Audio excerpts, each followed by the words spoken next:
All right, good evening, everyone. Sorry for the slight late start. I ask that everybody stand for the pledge, please. I pledge allegiance to the flag, the United States of America, and to the republic for which it stands, one nation, under God, indivisible, with liberty and justice for all. Okay. Well, thank you for that. We have a fairly comprehensive meeting with lots to get through.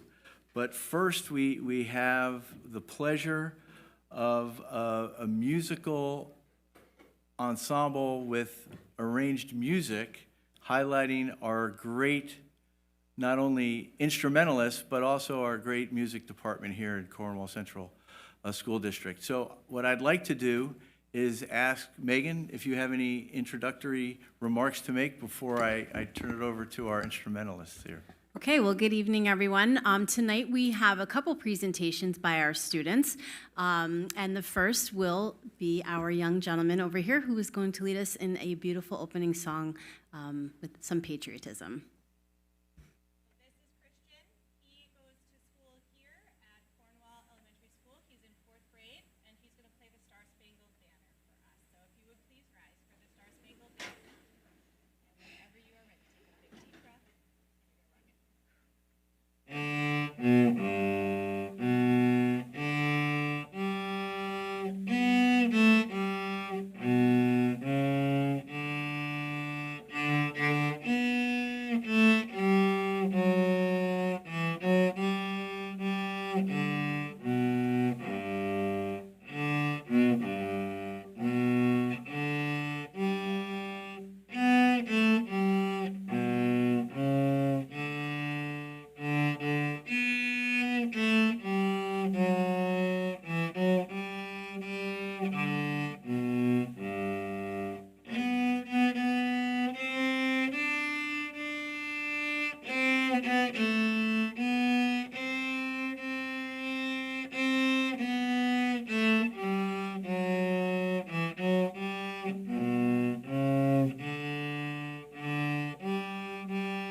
Thank you, Christian, and thank you to his family, who I can see are very proud this evening. And Christian, you've made us very proud. It's hard to believe he's only in the 4th grade. We can't wait to see what's left to come of you.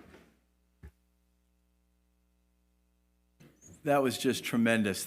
Thank you, Christian, for that performance. I hope he's a wrestler too, because it just took me back to Tyler Reed. The last time I heard a cellist play the national anthem was when Tyler Reed was a 4th grader, and it was remarkable. Fantastic. Okay, so with that, let us move on to recognition of visitors. If anyone has any comments, I ask that they come up, grab a microphone, state your name, and if you can, please limit your comments so that others might have an opportunity to comment as well. Anyone wishing to come up, please come forward now.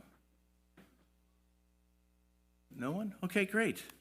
Well, what I'd ask the board now, as we're into our agenda, I'd like to make a quick change, if so be the will of the board. Due to some pressing issues this evening, in recognition of the upcoming graduation for our star senior here this evening, I would like to move the student representative reports up and have it commence now, and then we'll follow with the rest of the agenda with presentations to follow. Could I have a motion for that quick change? So moved. Thank you, Richard. A second? Second. All in favor? Aye. All right, motion passed. Thank you. So that brings us then to Kate Patterson. Could you kindly give us the good news from Cornwall Central School District? My pleasure. All right. Good news from Cornwall Elementary School for March. Our students have been enjoying the sunshine during the month of March. Our lessons have been focused on the character trait of patience while we wait for warmer weather. Members of our 4th grade student council got to interview some very important people this month. First, they interviewed John Pyra during an author visit to our school. It was fun getting to know him and asking questions about his profession. They also got exclusive sit-down interviews with Mr. German and Mr. Tremonte to learn a little more about them and what they do for our school. All interviews were featured in our school newspaper, Dragon News. Mrs. Gleason's 3rd graders have been learning about what happens to animals when their habits change. They studied wildlife corridors and became engineers, designing and building a prototype of a tunnel that salamanders could use to cross the road. Instead of salamanders, though, they used roly-polies. The students had a blast studying, learning, designing, and building. Our students can't wait for the month of April when we have our Partners in Reading program, mother-son kickball game, and a family movie night. Good news from Willow. We kicked off March with our readathon with Dr. Seuss Week. Students dressed in themes based on the Dr. Seuss book of the day, including The Cat in the Hat, Fox and Socks, and All the Places You'll Go. We are continuing our love of reading with our March Madness of books. Each day, students will listen to a picture book being read by a staff member, and at the end of each week, they will vote on their favorite book. The last week of March, we will vote on our top 3 books in the bracket to crown the winning book. The 3rd and 4th grade classes have been learning about immigration and are taking a trip to Ellis Island as their culminating activity for the unit this week. They will participate in an immersive experience, The Journey. In PE, we are competing in Mission Impossible. Students are practicing teamwork, cooperation, patience, and perseverance. Lastly, we welcomed our newest Dragon families for kindergarten registration. We are excited to meet them all in September. Good news for COH. During the afternoon of March 4th, the student council walked to the district office and visited with the superintendent. Each student prepared a question for Mr. Dade. The students learned many interesting things about the leader of our district. For example, how he became inspired to become a superintendent, his favorite sports team, his favorite color, and what he wants to do in his retirement, and the many hard decisions he has to make being the superintendent. The students thoroughly enjoyed his company. Pick Up a Reading Partner is in full swing at COH. It started on February 26th and will conclude on March 17th. This year's theme is Books Are a Treasure. The number of minutes that students will read are being recorded and will be converted to points. The class with the most points will be rewarded. So far, kindergarten has read 4,125 minutes, 1st grade has read 4,950 minutes, 2nd grade has read 4,753 minutes, and 3rd grade has read 2,820 minutes, with 4th grade also reading 2,910 minutes. Keep up the good work. On March 21st, COH will be recognizing World Down Syndrome Awareness Day by wearing mismatched socks. March 21st was selected to signify the uniqueness of the triplication trisomy of the 21st chromosome, which causes Down syndrome. In 2013, the theme of wearing mismatched socks was initiated to raise awareness about Down syndrome. The idea was created because chromosomes are shaped like socks and people with Down syndrome have an extra chromosome. On March 21st, the Student Council is planning on participating in the Stand Up program. Students from the Safe School Ambassador program at the high school lead elementary and middle school students in a series of workshops about bullying prevention. 4th graders are involved in bringing back the information they learned to the students at COH. A second session will be held on April 4th. Please come and support the COH PTO drama production of Wonka Jr. being held on Friday, April 5th at 5 p.m. and Saturday, April 6th at 5 p.m. in COH Auditorium. Good news from the middle school. The CCMS Drama Club presented The Wizard of Oz the musical. Performing to sold-out shows, our students brought to life the story of Dorothy and her adventures returning home from Emerald City. Thank you to Mrs. Moulton, Mrs. Horn, Mr. Baxter, Mrs. Firestone, Miss Mailings, and all of our amazing parent volunteers who helped our students have truly magical performances. CCMS 7th graders in Mr. Daly's class had a special guest speaker, Miss Abels, who joined the class to focus on mindfulness and finding tools to help lower their stress levels through breathing exercises and guided meditation. Congratulations Isaiah O'Kanesi, who finished in the top 3 in regional round of the National Civics Bee hosted by the Warwick Chamber of Commerce. Isaiah will move on to the state competition. Good luck. And good news for CCHS. Seed Tech students earned medals at the Area Skill USA Regional Competition in February. Sean Hansen placed first in the Automotive Services and Technology Competition. Ruth Knight placed first in Job Skills Year 1 competition, and Kira Walker placed third in Digital Cinema Production. Dylan Foss, in 10th grade, won first runner-up at the Poetry Out Loud regional competition. He advanced to the Poetry Out Loud state competition in March, where he represented CCHS. The Dragon Breakfast Awards for Quarter 1 and 2 were held on February 26th. Teachers nominate one student per content area per quarter to celebrate with a breakfast and certificates. Quiz Bowl brought the championship trophy back to CCHS for the first time in 10 years. Congrats. Student grades 9 to 11 participated in the Love Shouldn't Hurt Summit by Fearless. Students, along with a social worker and a student assistance counselor, participated in various workshops designed to educate on teen dating violence. CCHS math team won first place in the Section A of the Do So Math League and participated in the regional meet at Vassar College in the beginning of March. Elijah Fingerman was recognized for being the top individual scorer in Section A. Claire Nassau, Andrew Wu, Oliver Jang, and Elijah Fingerman will all move on to compete at the state level at the National Mathematics League competition in April. Orange County held its annual Sojourner Truth Awards on Friday, March 8th. The following CCHS students were nominated and received awards at this ceremony: Amaya Elman, Zilang Liu, and Naomi Losi.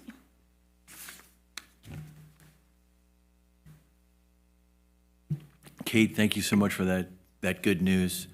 I know you are conflicted only because you have a big event this evening with your classmates, and I just want to let you know that I admire your character and your duty concept, making this your priority at that expense. But I want you to know that we all appreciate you sharing the good news, but we actually want you to enjoy the remaining time before you graduate. So please feel free to leave us. But thank you so much for demonstrating and representing so well what it is to be a Cornwall student by your presence. All right. Thank you.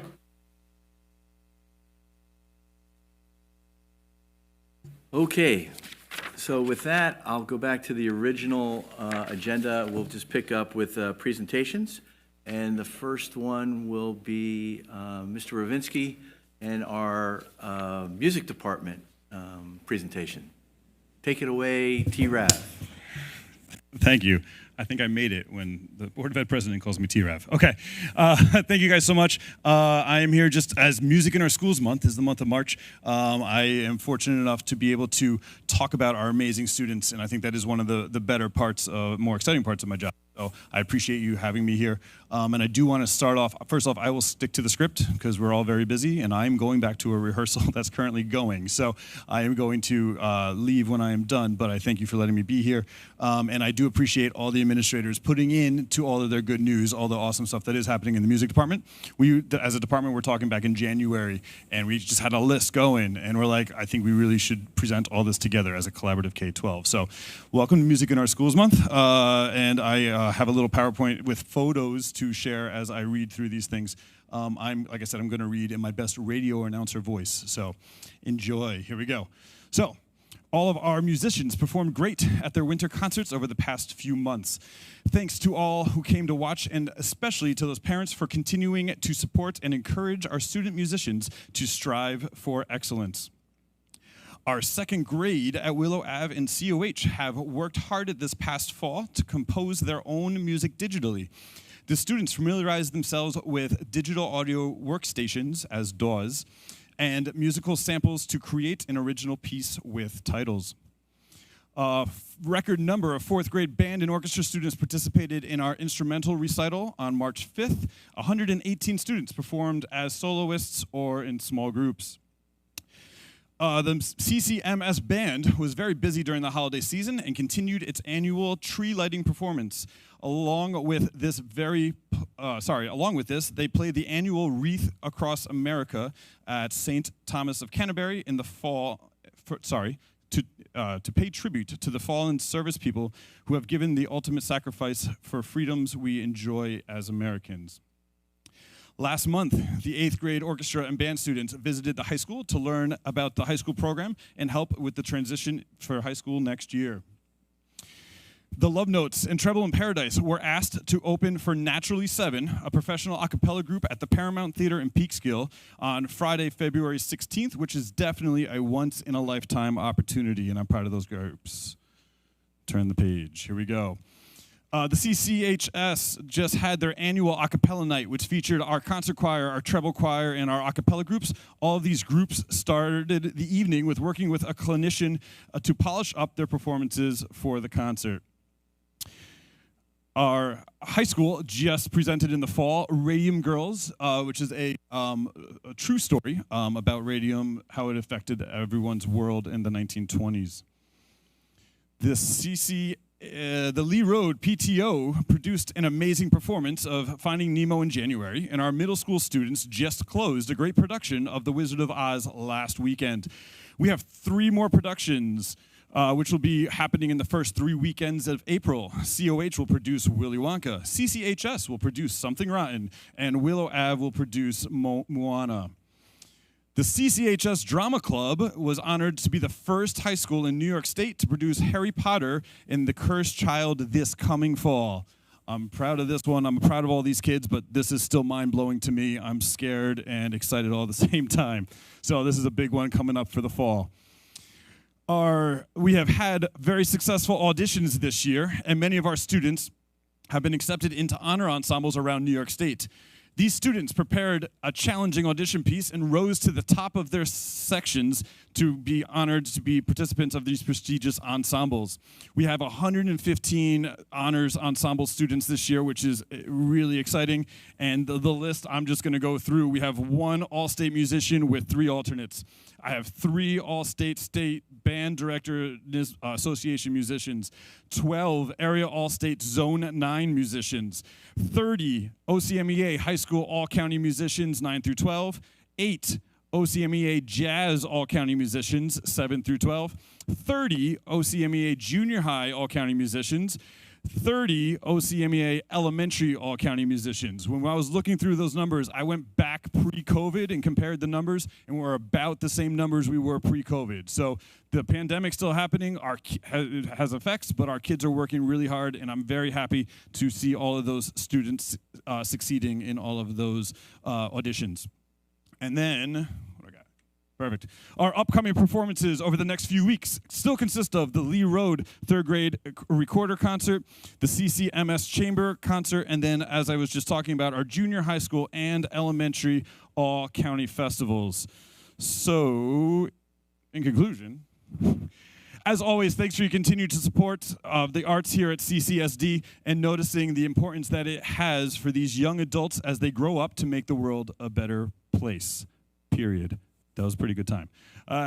So I wish I could stay and talk about more. Please, if you have questions, let me know about these amazing kids. They're out there, they're performing, they're working hard, and I'm thrilled to have them in our district and performing for us in the community. So, like I said, I am running back to a rehearsal over at the high school for Something Rotten. So thank you so much.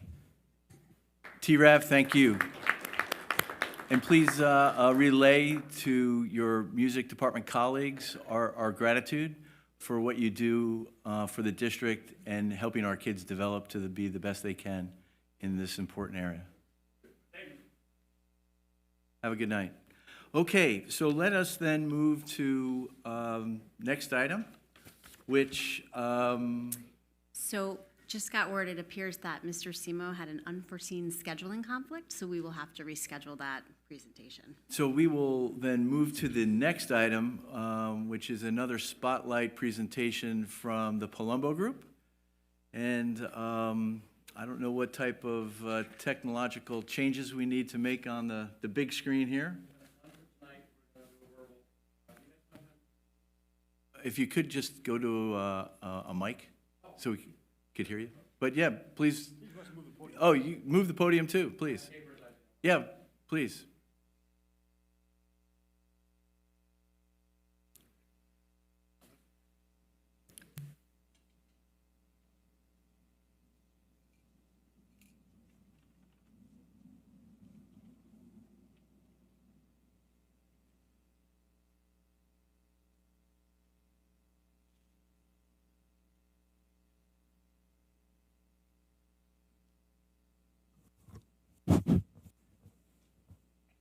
All right. Well, thank you, everybody, for allowing me to come in tonight and give a presentation update on the current progress of the project.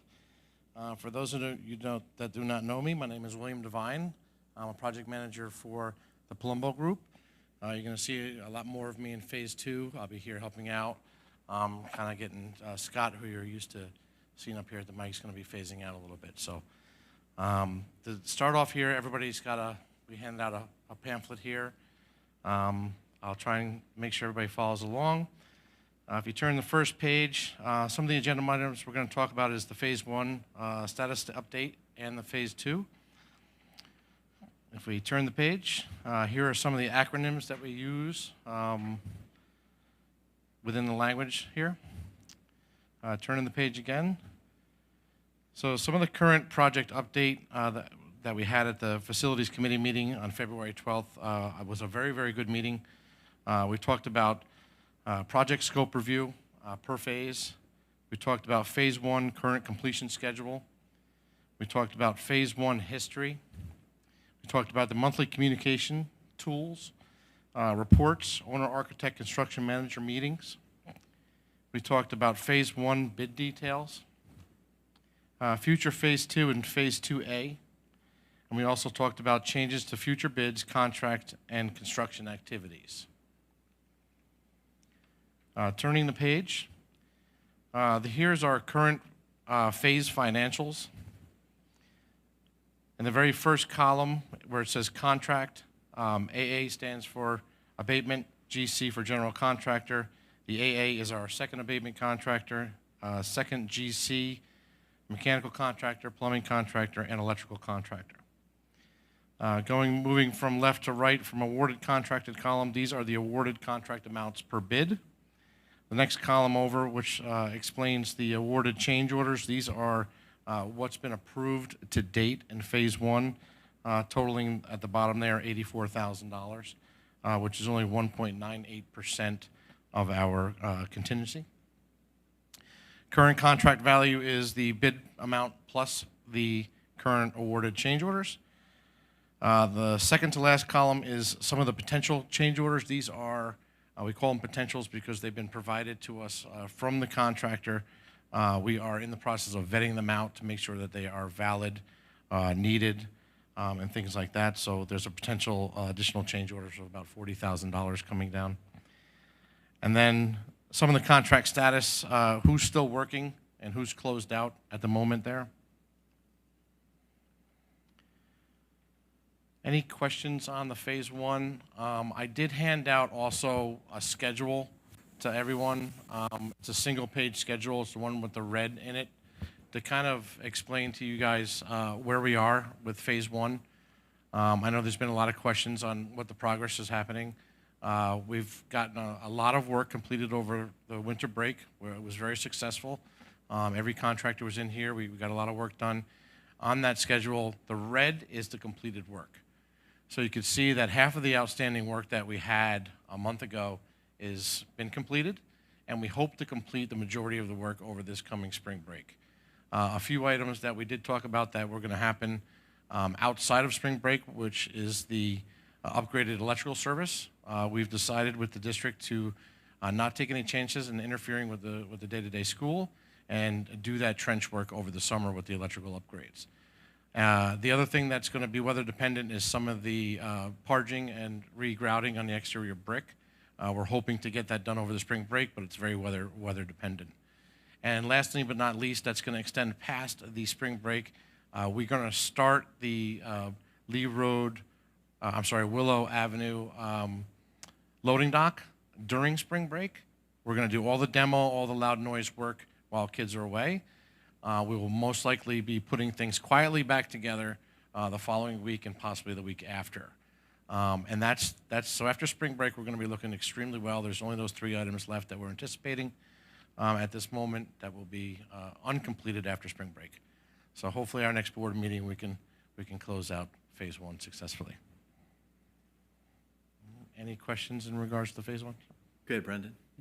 Just so I understand the schedule, and this is really helpful, it seems pretty intuitive. So things that are in red under the task name are complete, but then there's some of the scheduling items where it's like partially red and partially blue. I just assume that the red is the progress bar and the blue is the when it's intended to be complete? Correct. So, okay, so there are some that are black in this column but seem to be fully red. Does that mean they're just so close that Means they're 100% complete. Okay. So what we did is we did an all-inclusive schedule of everything that needed to be completed. We didn't remove them once they were completed. We just showed them as complete. Got it. So you can have an understanding of the amount of work that we did over the spring Got break. it. Okay. Yep. Thanks. Sure. Anyone else? Bill, if you could, Sure. I notice on your contract status, you have working there. Could you just sum up the status in terms of, are we on track based on the changes that were implemented to get us on track? So are we on track with the revised plan, or are we still a little bit behind based on whatever issues that are outstanding? Yep, no problem. The good news is actually we're ahead of the plan. We got a lot more work done over the spring break than we anticipated. Weather was good to us. We put in the extra hours. The district was very good to us to allow us to get into these spaces. So the majority of the work that's going to happen in spring break is going to really close out phase 1 besides those 3 items we talked about. The electrical upgrade, again, that was a district decision. We felt better that we would do it over the summer. God forbid something happened, it wouldn't interrupt the school day. The parging of some of the brick, which is, again, weather dependent, we need warm weather for that. And we feel that the pouring of the deck for the new loading dock will extend out about a week or 2 past spring break. But those will be the 3 items left after next week. And so just to restate what I heard you say, that we're ahead of the revised plan. Yes, we are. Yep. That's really good news. That's why I love that chart there. And you could see that there's a lot of red, and red means complete. So it's The translation of complete and red is still kind of challenging my senses a bit, but I'm hopefully a quick study on that. Thanks. you got it. Brendan? Sorry, one more. Now that I'm absorbing this a little more, so the interior railings at Willow. So I noticed on the schedule it's partially red, so we're getting there. But the projected completion date has passed, but it's still not marked as complete. So what is the revised completion date, estimated completion date for that? So this spring break. Okay, So so what- that falls under the everything else. Yeah, so what we did was, some things we talked about doing better, right, was not removing something unless we knew we could replace it. So we did run into a problem with one of the stairs. We recognized it right away, that something was wrong coming out of the factory, so be it, right, with one of the railings that showed up. And we made sure we dry fit everything before we removed the old railing. We recognized it, we sent it back we weren't able to get it back into the previous break, so that's why it's not completed on time, but it's going to be completed in the spring break. Got it. So, yep. Louis? Yes, please, thank you. Bill, I apologize if you said this, but again, same as Brandon, I'm absorbing as you're talking, trying to, take it all in and make it hit. The items in blue that are still blue as we've reached week 12, are those all of those are projected to be completed during spring break? That is correct, and I do apologize, I missed one item, now that I'm looking at it. Okay. I missed one item. The work to be done at the lobby and the bathroom at Lee has not been turned over to us yet to do that work from the district. Okay, I know there was some work being done in another location in order to move the security guard down, so we could take over that bathroom and that lobby. I do apologize, I missed that one. But that one has not been turned over to us yet, so I don't have a date on the completion for that until we Okay, take it but over. again, just to be clear, everything prior to week 12 in March, that's blue, will be red at the end of spring break, come April 1, April 2, April 3? That is our plan, yes. Okay. Yep. I appreciate that, thank you. Yep. No problem. So just to clarify, would it be more appropriate then to say we're not necessarily ahead of schedule, but where we're behind this depicted line, we will get back on track after spring break? Well, we're definitely ahead. I do stand by that 100%. Even though we're behind on some of the items, we are ahead on some of the other items. So where we could not do work over the winter break, we did work for spring break work. We just didn't say, okay, we can't do the railings today, we're just gonna send the guys home. We looked on the list, we said, what could we do today to do other work, and that's what we did. We just moved over to other work. So, my opinion is we are ahead of schedule on the winter break, and we're gonna complete everything on spring break. Let's be realistic, you know, Mother Nature is out there. There are things that could change what I'm saying today, but our plan is, even with the contractors, that we're done after the spring break of. Okay, Bass, go ahead. Yeah, I again, I disagree with the term we're ahead of schedule. I'm counting 12 activities where we're behind, 12. What I did is very clearly, I put April 1st, draw a vertical line all the way down. Everything before that, and I recognize today is the 18th, but you can kind of eyeball it, and what's still in blue is around the 12 activities. Tell me I'm wrong. I can understand what you did. However, I will never tell you you're wrong. It's your opinion. You can have it. What we have to understand here is the difficulty of some of this work. So some of it is extremely easy. Some of it is a little more difficult to do. For example, removing door bucks is much harder. Replacing door bucks is much harder than replacing doors. So when I look at this, I see, okay, that's an easy task. That's going to be done extremely fast, right? I'm swapping out a door. I look over here and I say, okay, I've got door bucks to remove. That's going to be more intense. It's going to be dirty. It's going to be a lot more work, a lot more labor intensive. That's going to take more time. So some of these items, if you understand what they are and you know what it takes to do that work, that's what I look at, right? So I look at that as a lot of the hard work is behind us, and a lot of the easier work is in front of us.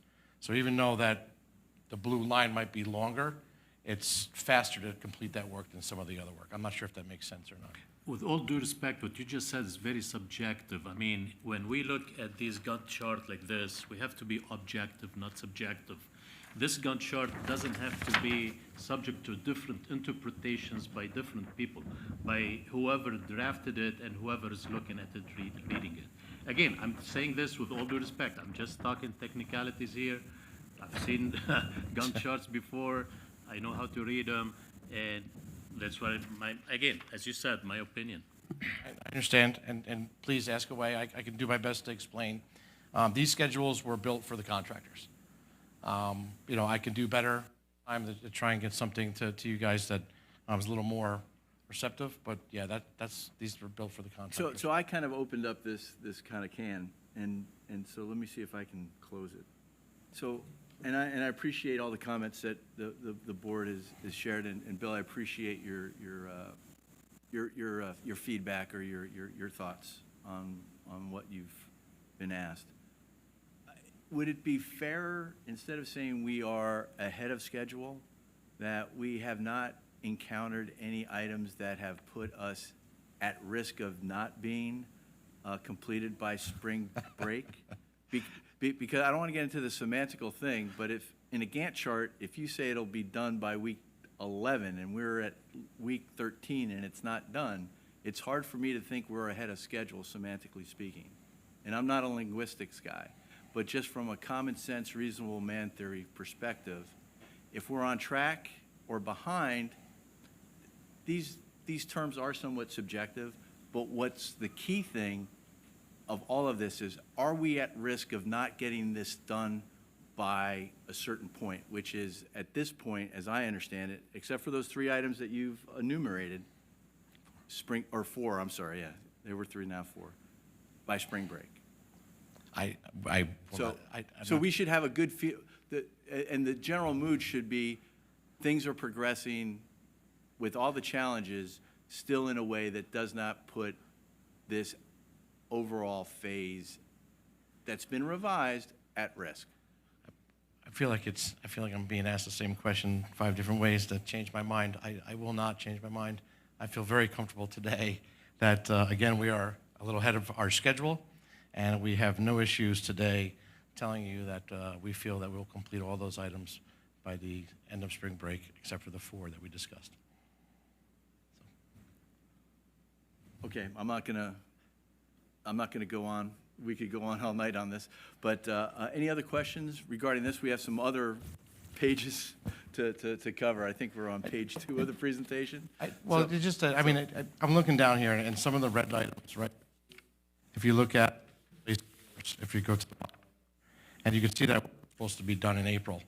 We did it in February. So those are kind of some of the things that I'm saying we're ahead. So some of the things that we were behind, we did more to get ahead in February than we did. Sure, I understand that in some cases it's hard to explain. we're ahead, I'm in trying to other do a cases good job we're and trying to behind. make you understand. And when you try to I sum it all apologize. together, you believe that we're in a state of being ahead of the game. Okay. I'm trying to be proactive. I'm trying to be positive. I think we've got a good mojo going. Again, I don't want to get Yeah. into the semantics of it. The real issue is, are we at risk of, again, having a repeat of having to revise this plan, much like happened during the fall? And the answer, as I understand it, is, except for those 4 items, which make a lot of sense on why they're being altered, no, that's not the case. We have no reason to believe we're going to alter Right. this past spring break, correct? Go ahead, Christian. So I think that it's fair to say that this is in better shape than when we met. We had presentations back in the fall.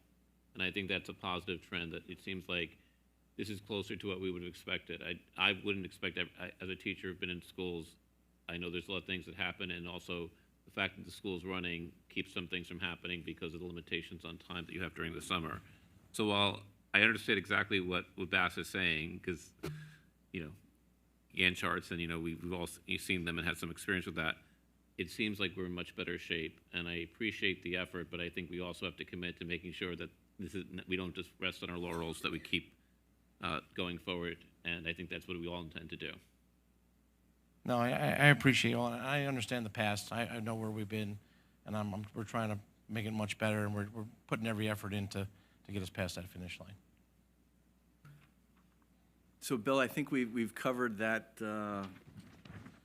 page of your presentation pretty well. Can we move forward? Absolutely. On to the next slide, as they say?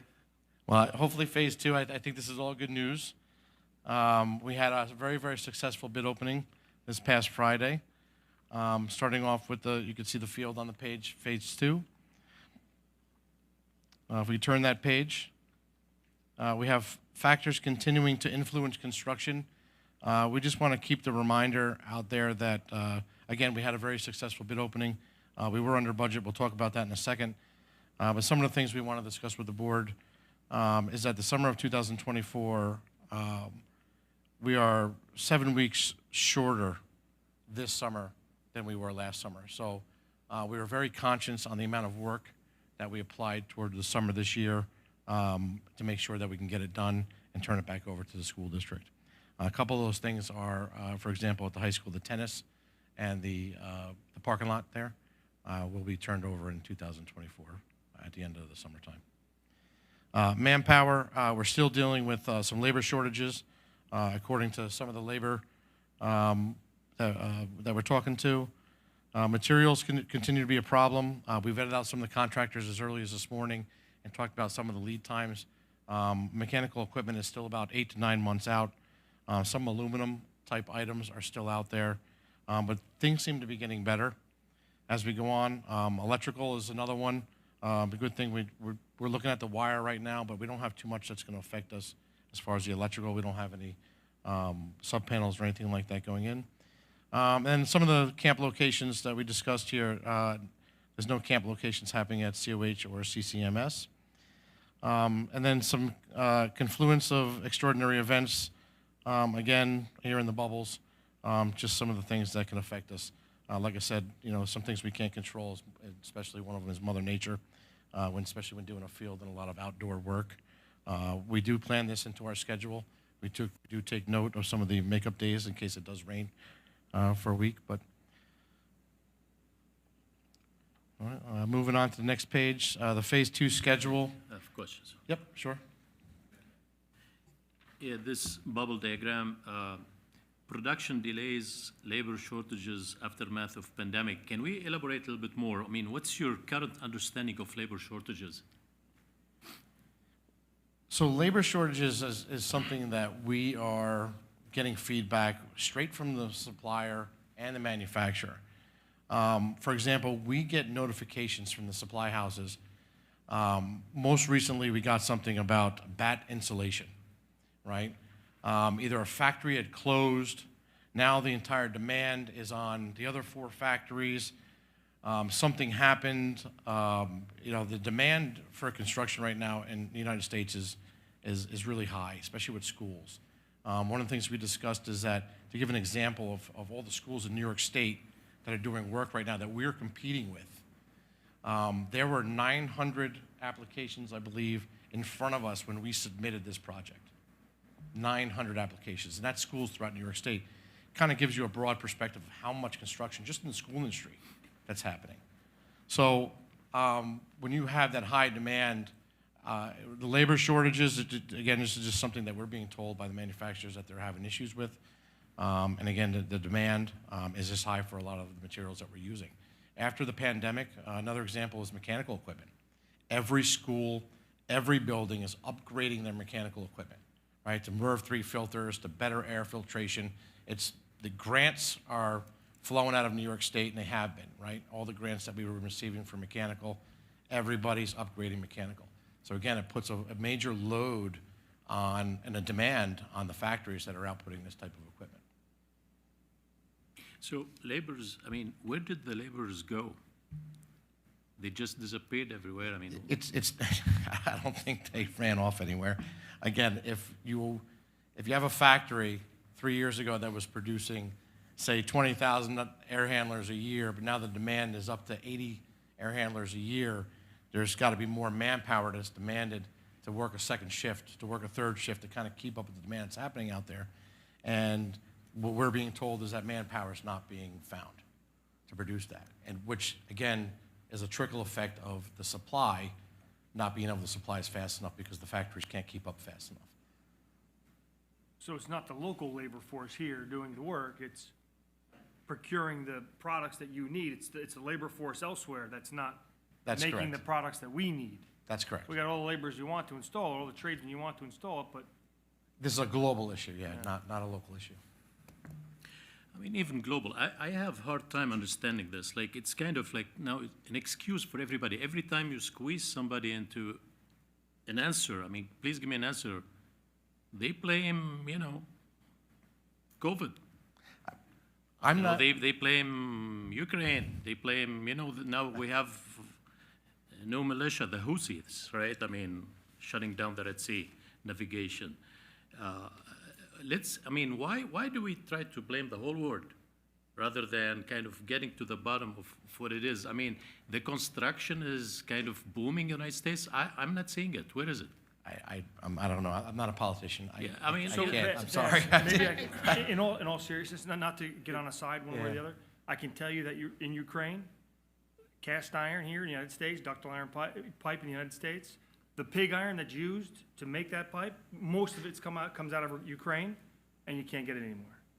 I personally have felt 8 to 10 to 12 to 14 week delays in things that I'm trying to plan for today that I have to buy for. Maybe I'll use it, just trying to get ahead. So I can, that's what I know. I know another project I was on had air handlers that were months and months and months and months and months out, to the point where they delayed another project, borrowed them for this project, et cetera. So, I mean, I can't validate all of it, but I can certainly say there's definitely delays out there. Thank you for that, Louis. I think it's important to note that the world kind of is still in that catch-up phase from whatever we went through with COVID, and we're far from back to where we were. And so I understand the frustration, Bass. I have it in my own work environment, and it's just a nature of the world right now that we live in, and it's better to actually put it on the table and be aware of it than to shun and not deal with it, right? And say just avoid it.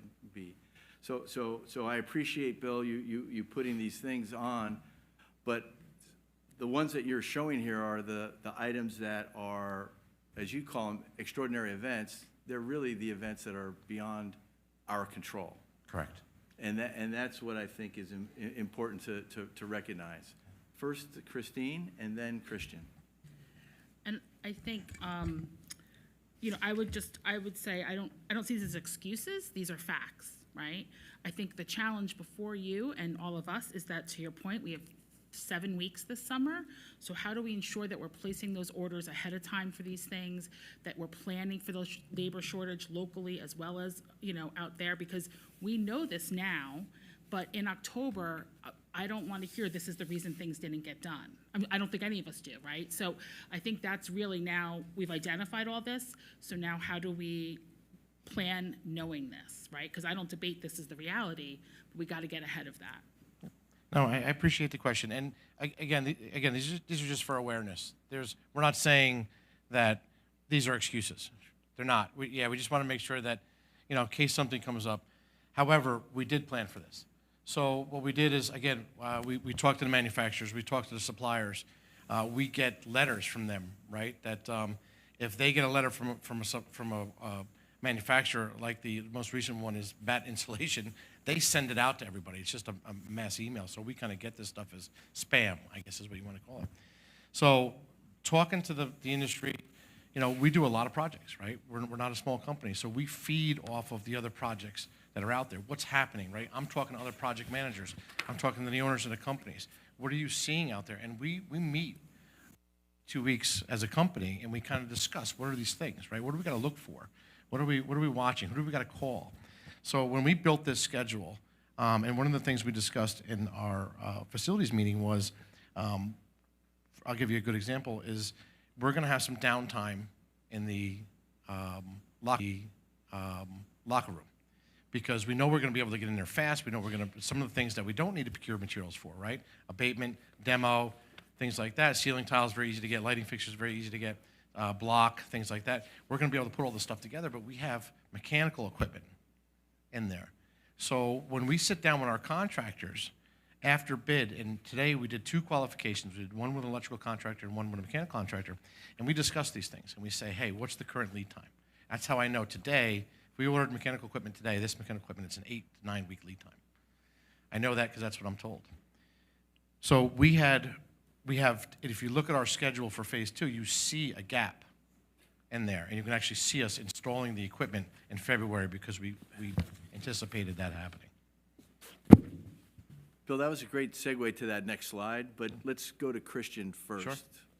I guess first a little bit of levity, and also to know that people are actually watching us. My wife just texted me about cast iron in response to Louis, is that even in her mechanics and materials course at West Point, they're having trouble sourcing cast iron small beams just for instructional purposes.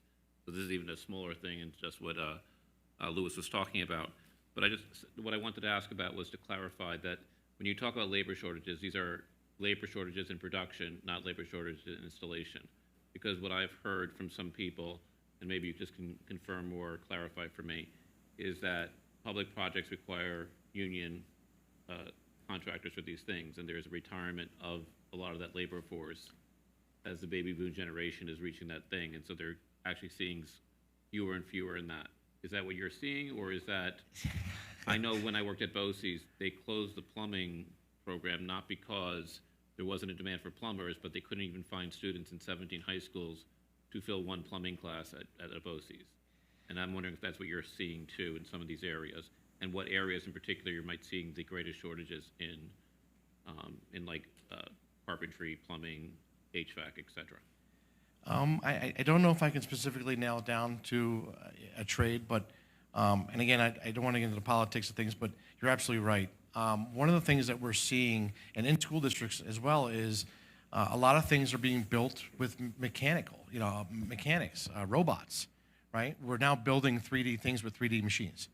We're now using CNC machines to cut metal. We're turning our, again, I don't want to get into political things, but we're turning some of our young minds away from the hand-type skilled things that we out basis, and we're turning them into, hey, press a button and it'll build it for you.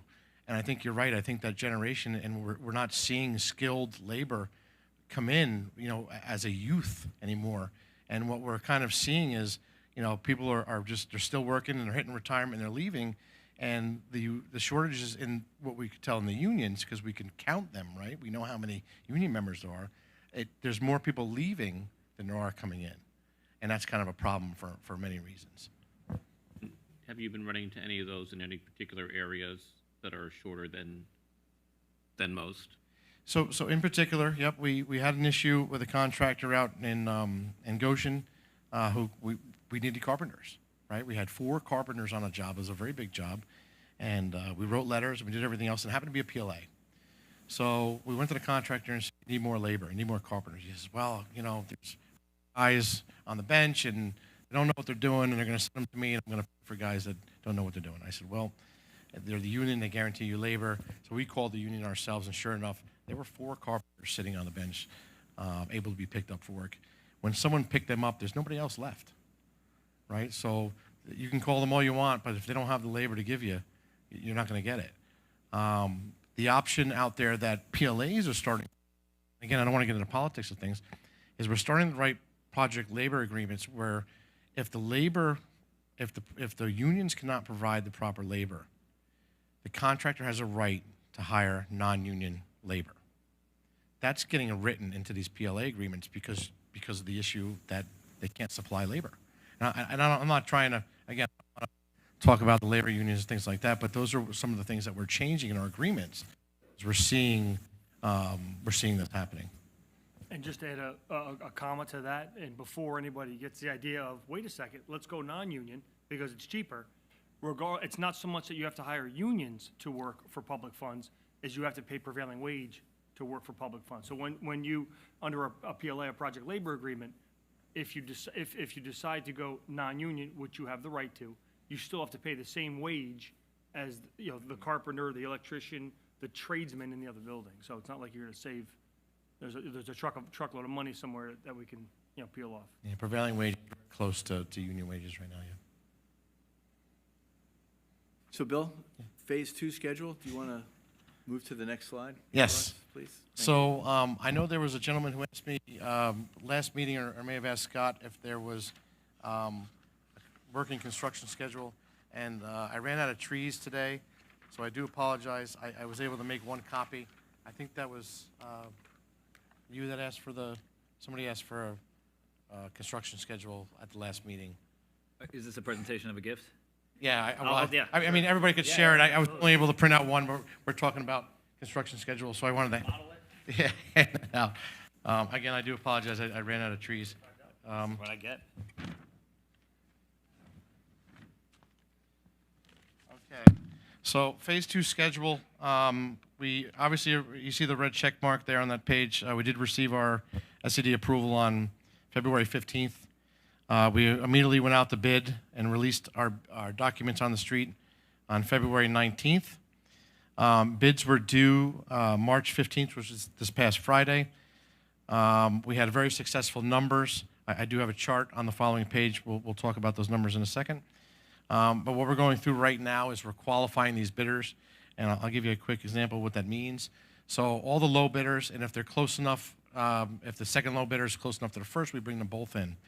And what we do is we go through and we qualify them. We make sure everything that's in the scope of work, the summary of work on the plans and in the specifications, they own, that they didn't miss anything. And they're not going to tell us 5 months down the road that, whoops, I didn't have that, right? And then it becomes an argument. So we do a page turner. We literally put the plans and specs in front of them. We spend about an hour and a half, 2 hours a piece per contractor, if not longer. And we do a page turner, page after page after page, and we go through every piece and part of their scope of work to make sure they didn't miss anything. And that's what we refer to as qualifying the contractor. Next up, we will be preparing the recommendations after the qualifications, which is a recommendation package that will be put together and given to the district for your recommendation, consideration, for approval. And then following that, we'll hope to award contracts. We did talk about a special board meeting that may have to happen for this. We do appreciate the board for stepping up and doing that.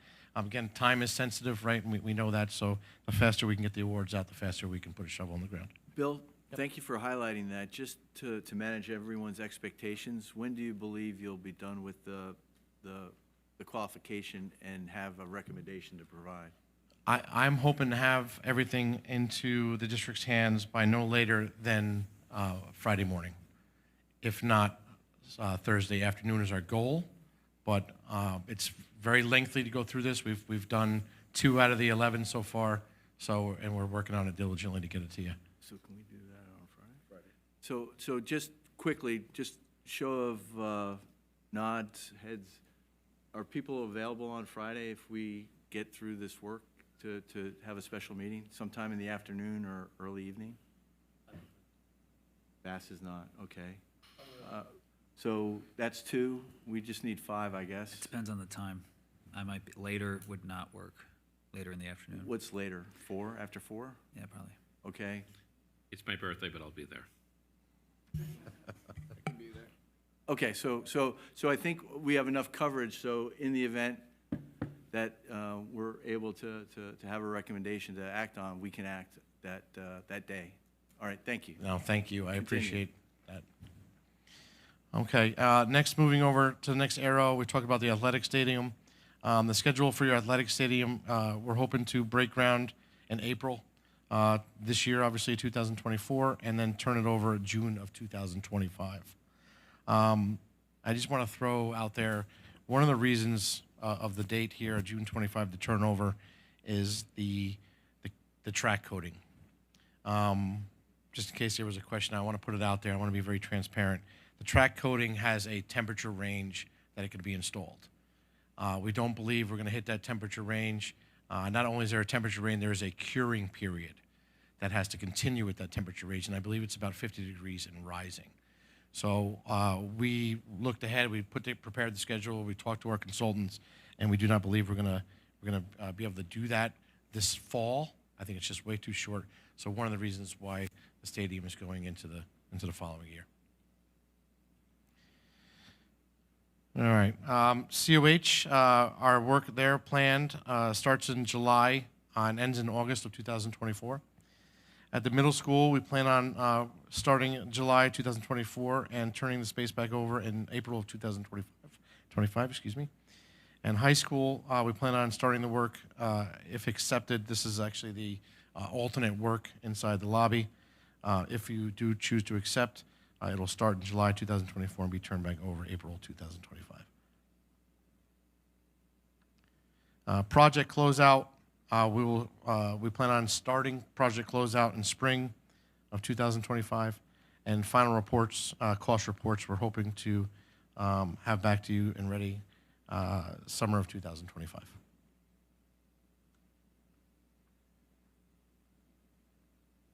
All right, if you turn to the next page, phase 2 bid status. So very overwhelming bids because I believe we hit the right time of the year to do this. We talked about that too. Timing is everything. We had a total of 26 bidders. 10 general contractors, 4 electricians, 4 mechanical, 4 plumbing, 4 site work contractors. We also have co-op purchase contracts, which include track coating, scoreboard, press box grandstand, field lighting, and the athletic turf. Again, we plan on doing the qualifications, which started today, the 18th, and completing tomorrow, the 19th. And then we have, I believe on the next page, is the budget versus the low bidders. And award us notice to proceed. We're hoping for March 22nd to get those notices out. All right, if you turn the page to the current bid financials, the column 1 there, contract, that's a general mechanical, electrical, plumbing site.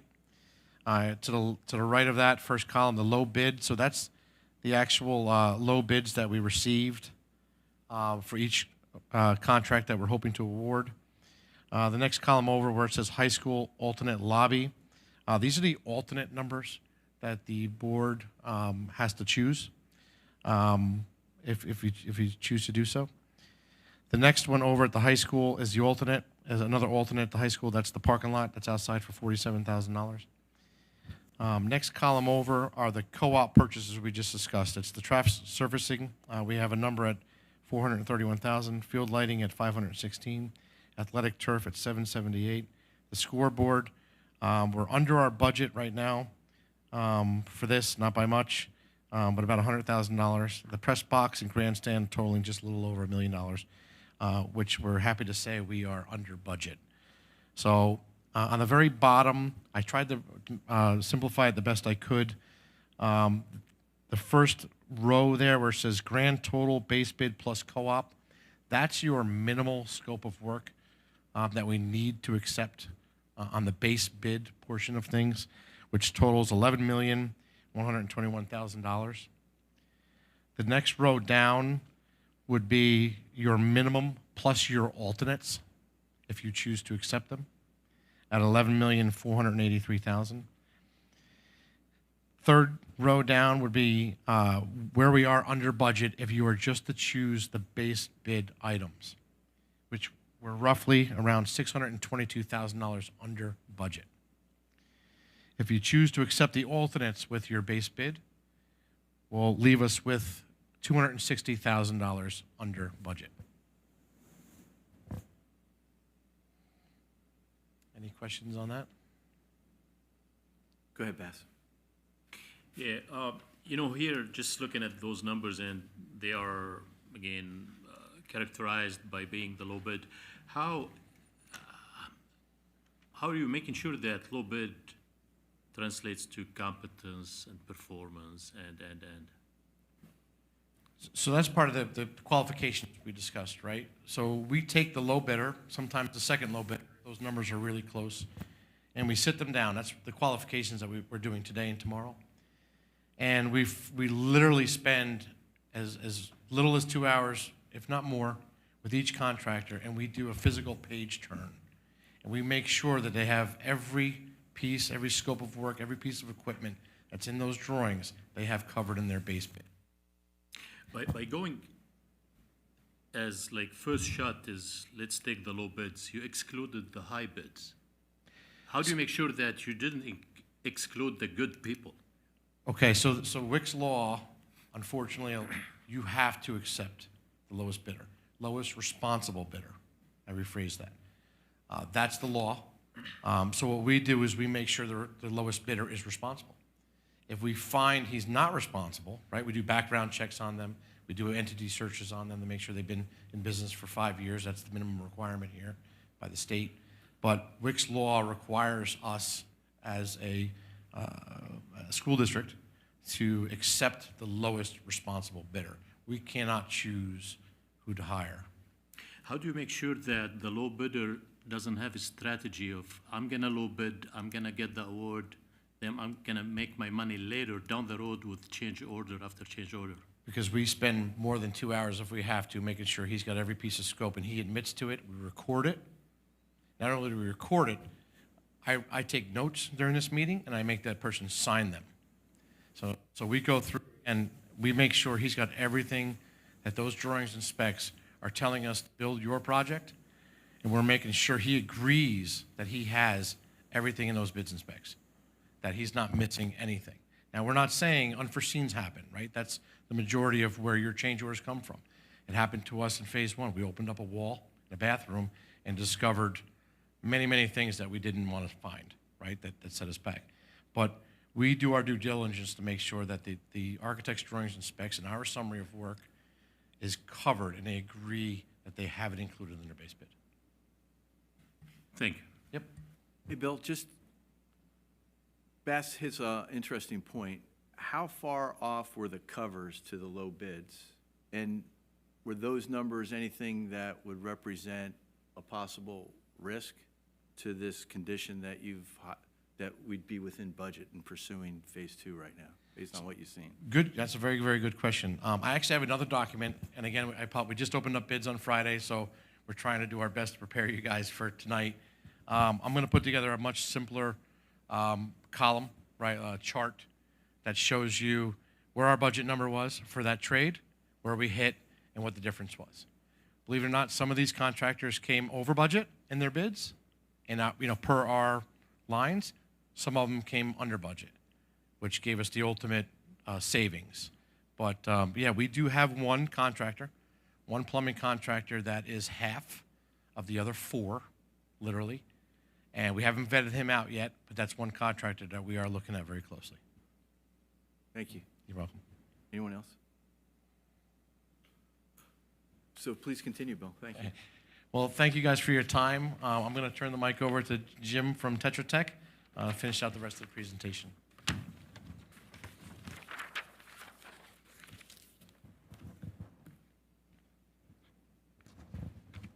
Good evening. Jim Bouffard, project manager with Tetra Tech. Good to see you. So continuing on the phase 2 project scope, so really we have 4 major pieces of scope in phase 2 at 3 different building sites. So at this building, Lee Road, Cornwall Elementary, really doing a lot of replacement of ceilings and lights in classrooms primarily. At the high school, as Bill mentioned, that's really, the building work is related to the lobby, the vestibule area, so that's adding cooling to those spaces, as well as part of that doing some renovation with lights and ceiling reconfiguration as well in those spaces. Again, that was all by alternate for that piece of work. And then at the Cornwall Central Middle School, they're really looking at renovating the existing locker rooms. And as part of that, there was some existing underutilized space, maybe is the best way of putting it, that we were able to capture to create a new classroom space. And then really the last major scope item there is reconstructing the gymnasium mechanical units that are in there. And as part of all of those pieces of work, there's also some hazardous materials abatement that's part of that. If you flip the page to the next piece here, we have the 4th piece of scope that I was referring to, which is the high school athletic stadium. I'll just go through it really quickly here, but then we have another page where you can at least get a visual on it. So looking at reconstruction of the existing tennis courts, upgrading the field, so reconstructing it in totality so that it contains new artificial turf and all the other pieces and parts that need to go with that, including all the stuff you don't see underneath with drainage and whatnot. The new stadium lighting, as Bill mentioned before, the resilient track surfacing, which also goes over the tennis courts for coloring and things of that nature. The new bleachers and press box, and also adding a new larger scoreboard. And as part of that, there's another piece in conjunction with the alternate for some additional parking to also tie back this part's base bid to sort of add some striping and connection from a pedestrian safety standpoint back to the adjacent main parking lot so that there's a safe pedestrian access over to the new stadium from those parking areas. So if you flip the page, there's a visual on there which gives you a rough idea of what that looks like for work. You're going to see a number of notes on here, which I'm happy to get into if you want, but the main takeaway on the notes is just handicap accessibility to both the stadium, bleacher areas, tennis courts, things of that nature, so that there's an accessible pathway for everything. Related to this, also talking with some of the district administration about maybe coming up with a different graphic to show that, to help the district, publicize that new work in the future. guess any questions on the scope pieces for phase two? Anybody for Jim on this? No? Jim, let me ask a quick question on this alternate issue. I remember the vestibules being discussed a long time ago. And I'm not sure this was an original phase 2 item or a phase 3 item, as in to be done after this first capital project is initiated. Can you provide some insight? My memory is challenging me right now. Yeah, I'm just trying to But I do make remember the walkthrough with Walter when he was specifying this issue of the vestibule. So at the high school, is that the one Yes. you're referring to? Okay, Yes. so at the high school, what it was, and it was done as an alternate for budget protection, just in case the what-if scenario with how the bids came in. Fortunately, as Bill had presented, there is the option, there's sufficient money to be able to take that. But basically, the air handler that serves that space needs to be replaced, and as part of it, it was, now I'm trying to remember, adding cooling to it, because as I recall, it doesn't currently have cooling. Right. So it was trying to make sure that it was a more appropriate environment for the use of those spaces. So when you say alternate in the bidding process, was that because of the risk that the bids might exceed that which had been budgeted? There was always the Or- potential for And that. there always is, right? Yes. And the focus of the work at the high school obviously is outdoors. Correct. But is that alternate, was that an add to the project list? And, I believe it was all original. Now you're yeah, making me have to go back in the memory bank as Yeah. well. it was, yeah. So Thanks for clarifying. what you're doing here is just embarking on a little bit of strategy, It was a bid strategy, right? absolutely. And bid it this way and bid it that way. Correct, and then you had a to- breakout price for To it. distinguish between the two. Yeah, and if I could just jump in here, part of the reason also was to put in an alternate is because it gave us a little bit of insurance, because the alternate work, I forget, let's just say it's $500,000. We could easily parcel that out if the other pieces of the job came in over budget, say by $500,000. We didn't want to jeopardize the entire project by having to award everything. By breaking it out as an alternate, we can say, we're not doing it because we need that money to do everything else. Understood, yeah, Yeah, strategy. so It's all, that- it's that's all what it about was. strategy. It was clearly strategy. Yep, thank Yeah. you for that. I guess with that, And- the last slide is questions. We're already there. Any other additional questions? I think we've covered this and received a lot of good information this evening. Thanks to you both for this information. Very Thank helpful. you. Okay. So then that takes us to our reports. And since we covered the student reports earlier, we'll move to superintendent's report. Terry. So I'll be brief in the interest of time. I updated the board the day after the UPK lottery, kind of the wait list status and things of that nature. One of the things that is a pleasant surprise for this go-round is, remember I've been reporting for the past 2 years about a 25% decline rate. Since we've added our fourth provider, I'm only at waitlist number 4, and we're at full capacity. So we're at a 95% acceptance rate, which is a great, I think we finally got into figuring out which providers our families are seeking and that right balance of location and preferences of our families, but that's a significant change. With that, that still equals, 50-plus families on the wait list. So you'll see when Harvey presents, we added that as a need for the district along with the price. We do feel that we could confidently fill another classroom. It's just for the board and community to decide whether that's in the cards for this budget cycle. So just a quick UPK update, but it's a great spot for us to be in. That is, Terry, thank you for that. 95% in anything is an exceptional number, and so thank you for getting the word out such that these turnaways were not as bad as they've been in the past. So I think people are getting it, so fantastic, good job. Okay, takes me to the next item, which is President's Report.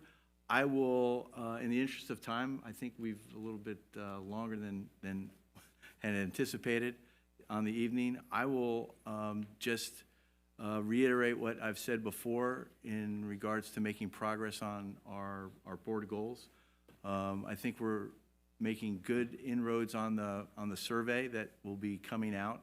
Probably will hit everyone's screens after the break in April. And we hope to have all the collated results to discuss as a board probably come May, which is a little slippage. There's some contractual things that have taken longer than anticipated. I guess one of those exigent circumstances that we listened to Bill Devine talk about, we could add a bubble for contract negotiations on that, which had nothing to do with the district, just to be clear. It had everything to do with the provider and what BOCES required. So I think that's being settled, and we'll be able to move forward and get the surveys to everyone to get their responses and be better for it. With that, I would then like to go to the next item, which is the consent agenda. And in the interest of time, I'll just ask, is there any item on the consent agenda that anyone would like to have pulled separate? Christian, sir. Number 5 and number 8, and I'm sure that I have the right numbers this time. So just to clarify, placement of CSE cases, which is number 5, and number 8 is the first reading of 2 policies. Correct? Okay. 5 and 8 we will remove. Bass? I wanted to remove 8 as well. Oh, okay. Okay. So we have 2 for 8. Very good. And anyone else? No. So we have the consent agenda. Let's get a motion covering the items 2, 3, 4, 6, 7, 9, and 10. May I have a motion, please? Well, we need to get 11 and 12 in there too. Oh, 11? And 12. Thank you. 11 and 12. Oh, thank you, Brendan, for that. So moved. Second? All in favor? Aye. Any opposed? All right, motion passed. Now, first, number 5, which, just bear with me as I go. Placement of CPSE and CSE cases. A motion, please? So moved. Second. Second? Anyone? Okay, thank you. Discussion? I just have a conflict, so I have to abstain. Okay, thank you for that. Any other items on that? No? Good. After discussion, all in favor? Aye. Any opposed? All right, number 5 passes. Let the record reflect Christian, due to a conflict, has abstained. Thank you. Okay, brings us to item number 8, which is the first reading of Board Policy 0105 and 4810. What I'd like to do is separate these 2 policies, and could I have a motion for consideration of new board policy, first reading of 0105? So moved. A second? Thank you. All right, discussion. Bass. Yeah, thanks, John. So for people watching the video right now and or down the road, policy number 0105 is a new policy proposed to the full board after going through discussions, debates in the policy committee. And it is the Diversity, Equity, Inclusion Policy, DEI for short. Now, I'd like, again, full transparency, I'd like to tell the public that the proposed policy you're reading is the third draft. First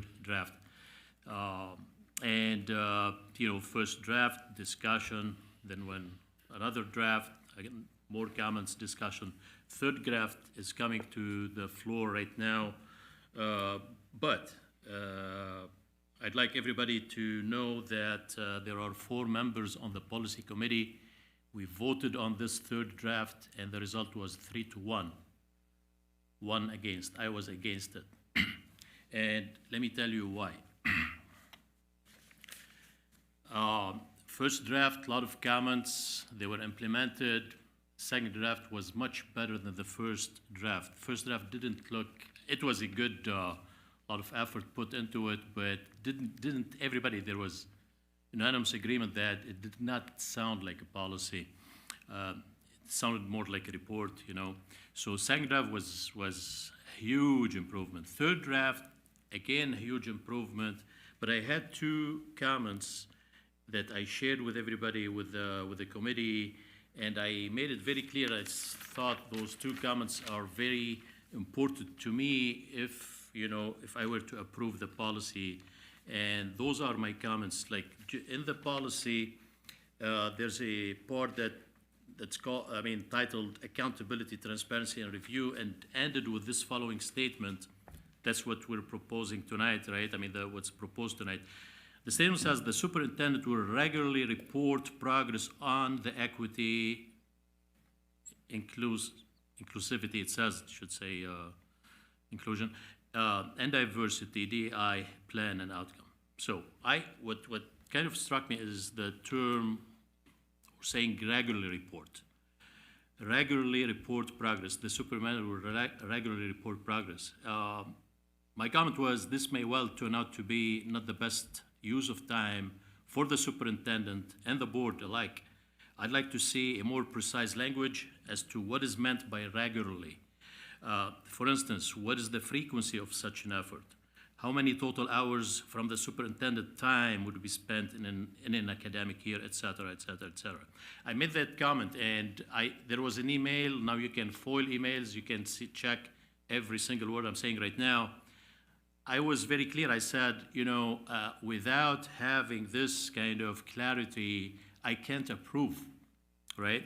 I can't approve. So the other comment was in another paragraph in the proposed policy, and that is the DEI committee. John. The title is DEI committee. I'm almost done. Almost we're done. not having a committee meeting here. Almost done. Almost done.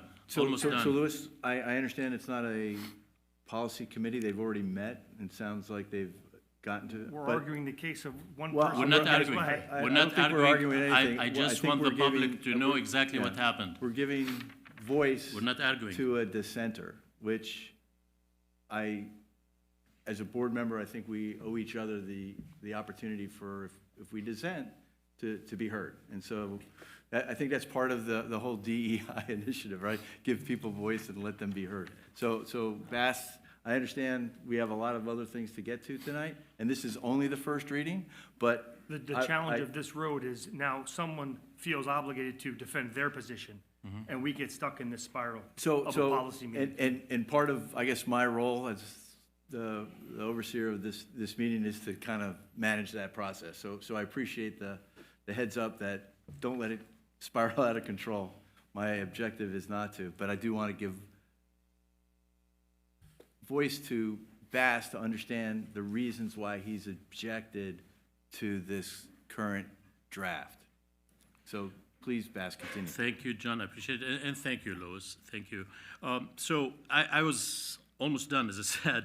There's a last paragraph in the proposed policy that's titled DEI Committee, and says, as needed, the DEI Committee will also provide the superintendent with recommendations for how the district can better promote diversity, equity, and inclusion. And I said, okay, fine, but please add something to to make it clear that such a committee can do recommendation, but this recommendation would have no guarantee of a concurrence by the superintendent and/or the CCSD Board of Education.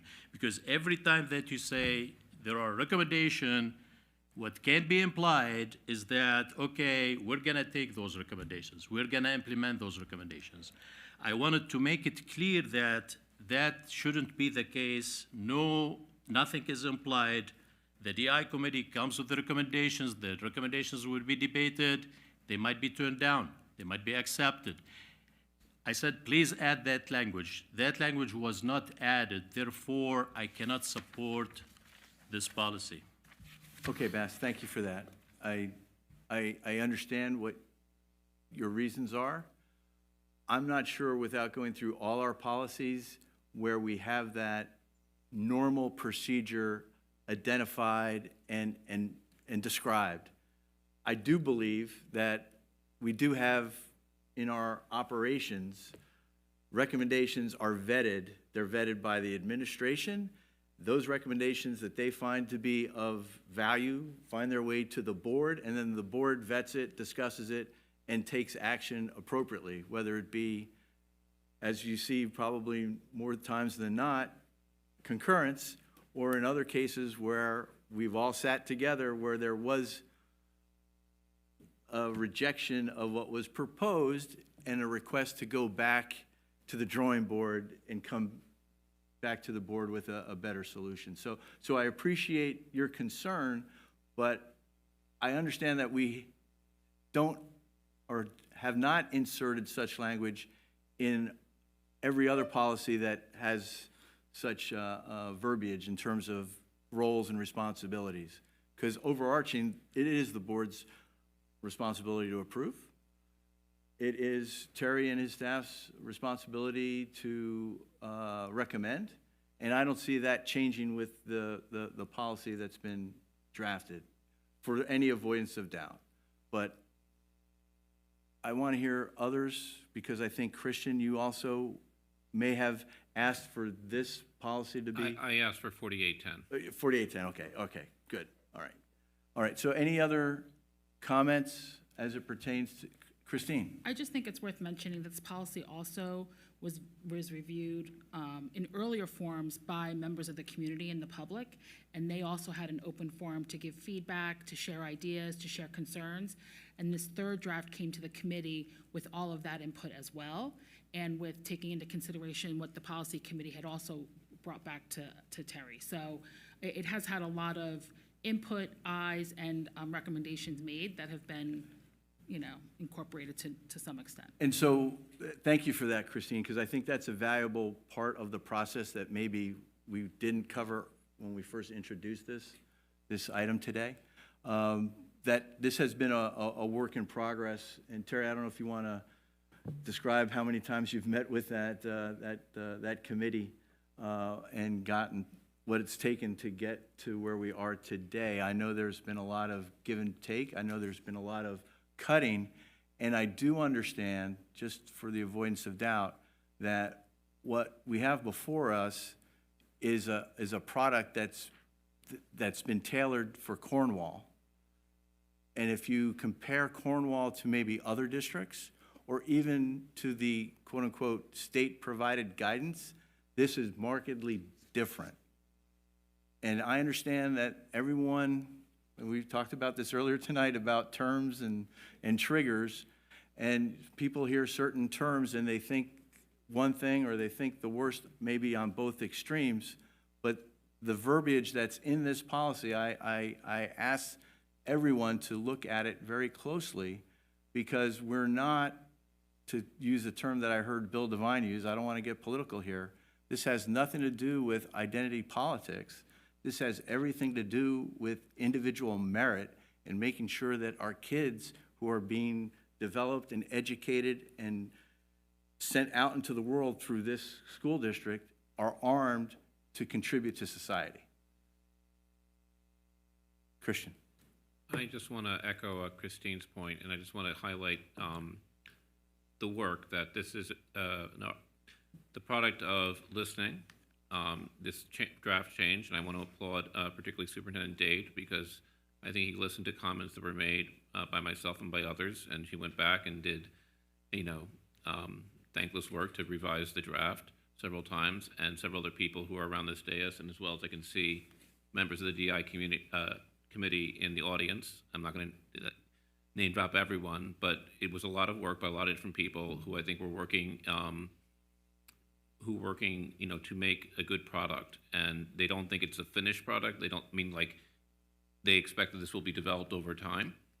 And I think it needs to be said that many people were open and listened throughout that process. And I think that I just want to say that I appreciate that.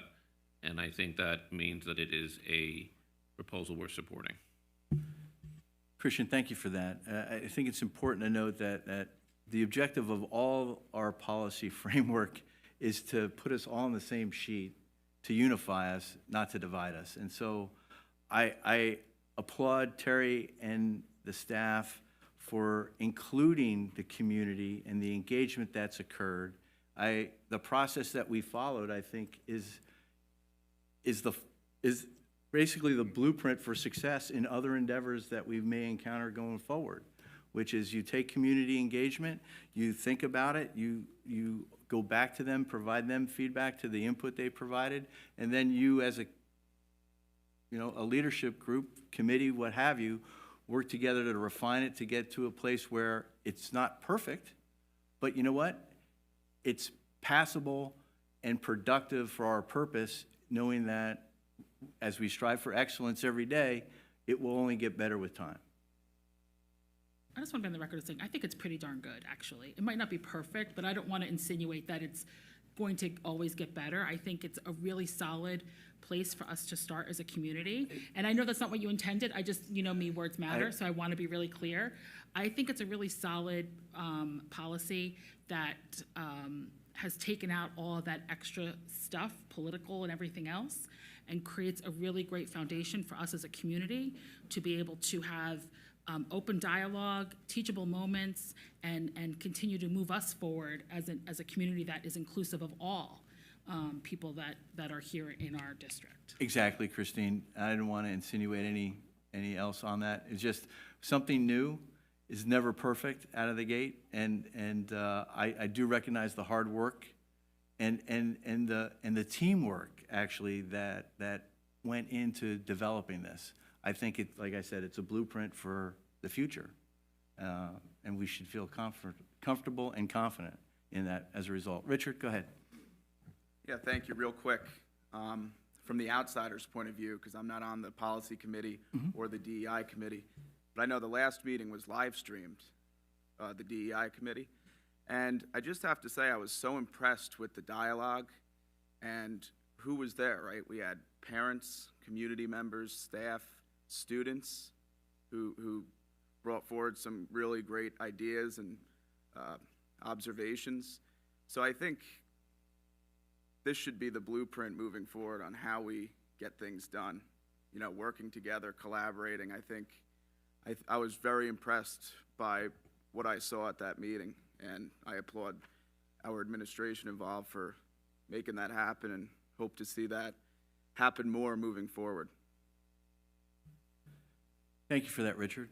Okay, so I think in the interest of time, I'd like to wrap up the discussion on this item and put it for a vote. This is the first reading of policy 0105.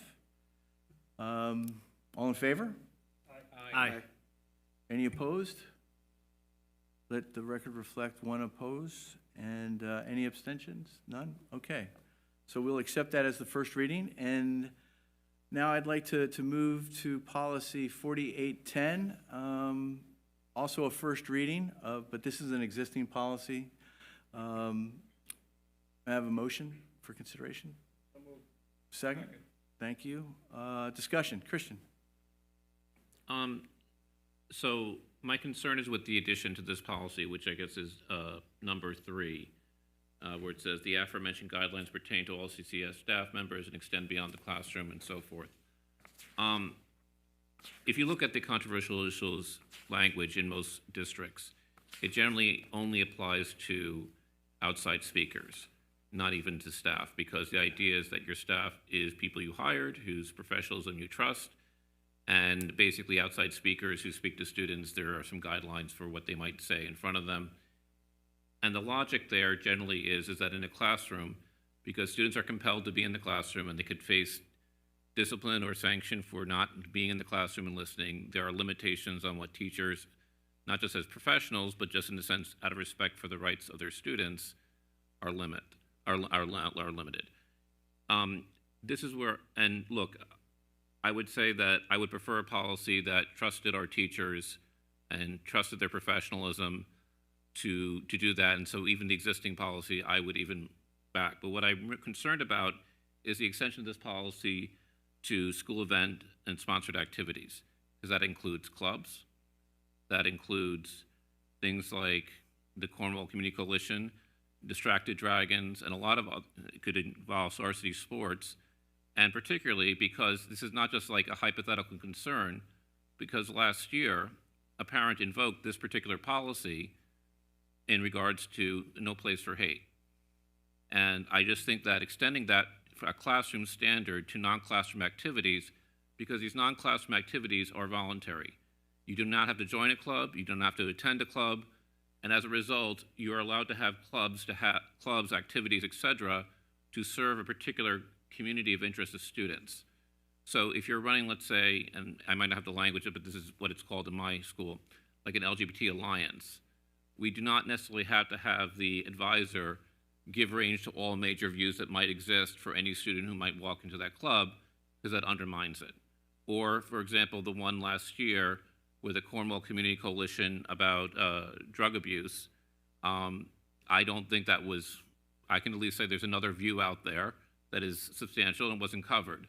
And I don't think that it should be, because there's a point to that where they're trying to communicate a message. So I think it's dangerous to extending these beyond the classroom standard to non-classroom activities, and I would urge to send this back to the policy committee and maybe reconsider the amendment that they've made on this policy.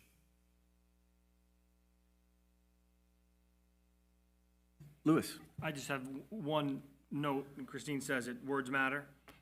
With the ad, blah, blah, blah, blah, blah, neither sought nor avoided in the educational setting, no problem. Number 2 down there says notify the department chairhead in advance. Nor avoided is like you didn't plan for it, but it happened, but now I have to notify the chairman in advance.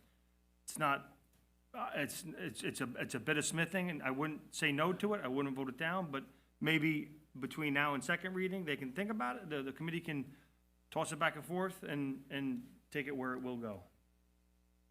So those 2 items, Jim is not here this evening, but before we kick it back to a committee, I just want to hear everybody on that. Anyone else have a position on what they've read in this policy on the new ad? I'm going to come to you in a second. Any other items on it? All right, so we have 2. One's what I'd call a wordsmithing. That terminology is actually in the document multiple times, I believe. But Christian, could you just summarize your position so I get it right? My position is that I would take out, I mean, if I had my magic wand, I would even more limit it than the existing policy, but particularly I would take out the entirety of number 3. Would be my preference, because I think it opens up a can of worms. I think it would undermine some of our activities. And I also think that, this neither sought nor avoided, you can't prove that someone, you can prove that someone sought something, you can't prove that they avoided it. And I think the reaction to what most teachers, club advisors, etc., is just to avoid it, and that would not serve our students well, because it's very easy just not to bring it up and just basically say, silence. And I think that is not particularly good for a variety of different groups and activities that exist in this district and other districts of the area. So I think that as written, I don't think I could support it, but I think that It is not because of the policy as a whole. Understood. Thank you for that. Brendan, go. Yeah, just to clarify, just one point that Christian brought up, maybe this changes your position, maybe it doesn't. The neither sought nor avoided means you wouldn't be the one to bring it up, but if a student brought it up and it was brought up organically, you would not avoid it. So to use your example of, if there's a club and some story of the day is brought up, you wouldn't say, no, we can't address that. You would facilitate a conversation about it, but you wouldn't take a firm position. You wouldn't inject your own opinion about it. You would just kind of manage the back and forth among the students. I don't know if that's the only issue you had with it, but that was the intent of the language. But to the larger point, I think where we're probably going with this is for the policy committee to take another look at it. So we can certainly incorporate those thoughts in that reading or in that revision. Well, we'll get there in a second, Brendan. Thanks for that. Richard? No, you're good? So Terry's been wanting to talk, and I said, let the board talk first. Let's hear everything. And then, all right, Terry, please share your thoughts. I would just want to jump in just with further context because I sat through the policy committee discussions. The policy as it states, we trust all of our employees, but there's policies in place to protect against what ifs. So the policy as it stands is limited to teachers and is limited to the classroom. That is not the educational setting that we live in. I can't hold court with 8 students over there as a TA and espouse my views on X, Y, or Z. So it was really an attempt to capture the entire educational setting is the Cornwall Central School District. The adults that we trust are our teachers and administrators, support staff, things of that nature. So it was really an attempt to further expand what we really mean by you shall not delve into controversial issues and espouse your views. The example that we gave in the policy committee is, the best teachers, the best adult role models can lead a discussion, and you can't tell where they stand on a controversial issue because they're truly a facilitator of that discussion. So it was really meant to capture beyond teachers. There's lots of adults who our kids look up to, and this type of discussion happens outside of the classroom. So that's really the intent of number 3. Thank you for that, Terry. And obviously, the policy committee has gone through this with somewhat of a fine-tooth comb, right? And so as I look at it, I'm looking around. Is the sense that, and I don't want to put it to a vote if it's not going to pass, but I'll be happy to just get the sense of the committee. Do we want to put this back to the policy committee, or are people comfortable with what's written here? I myself, I'm comfortable with what I've seen here. I understand the pros and the cons of it, but I think Terry makes a very accurate and important note that the educational setting here extends beyond the classroom. And so the policies that define what we consider to be appropriate behavior should also extend beyond the classroom to cover all those activities where our kids are actually involved and come in contact with staff and the like. So I think that's an important add, not something that I would look to ask the committee to rethink and remove. But I'm just one voice of, tonight we have 7. So go ahead, Bass. Thanks, John.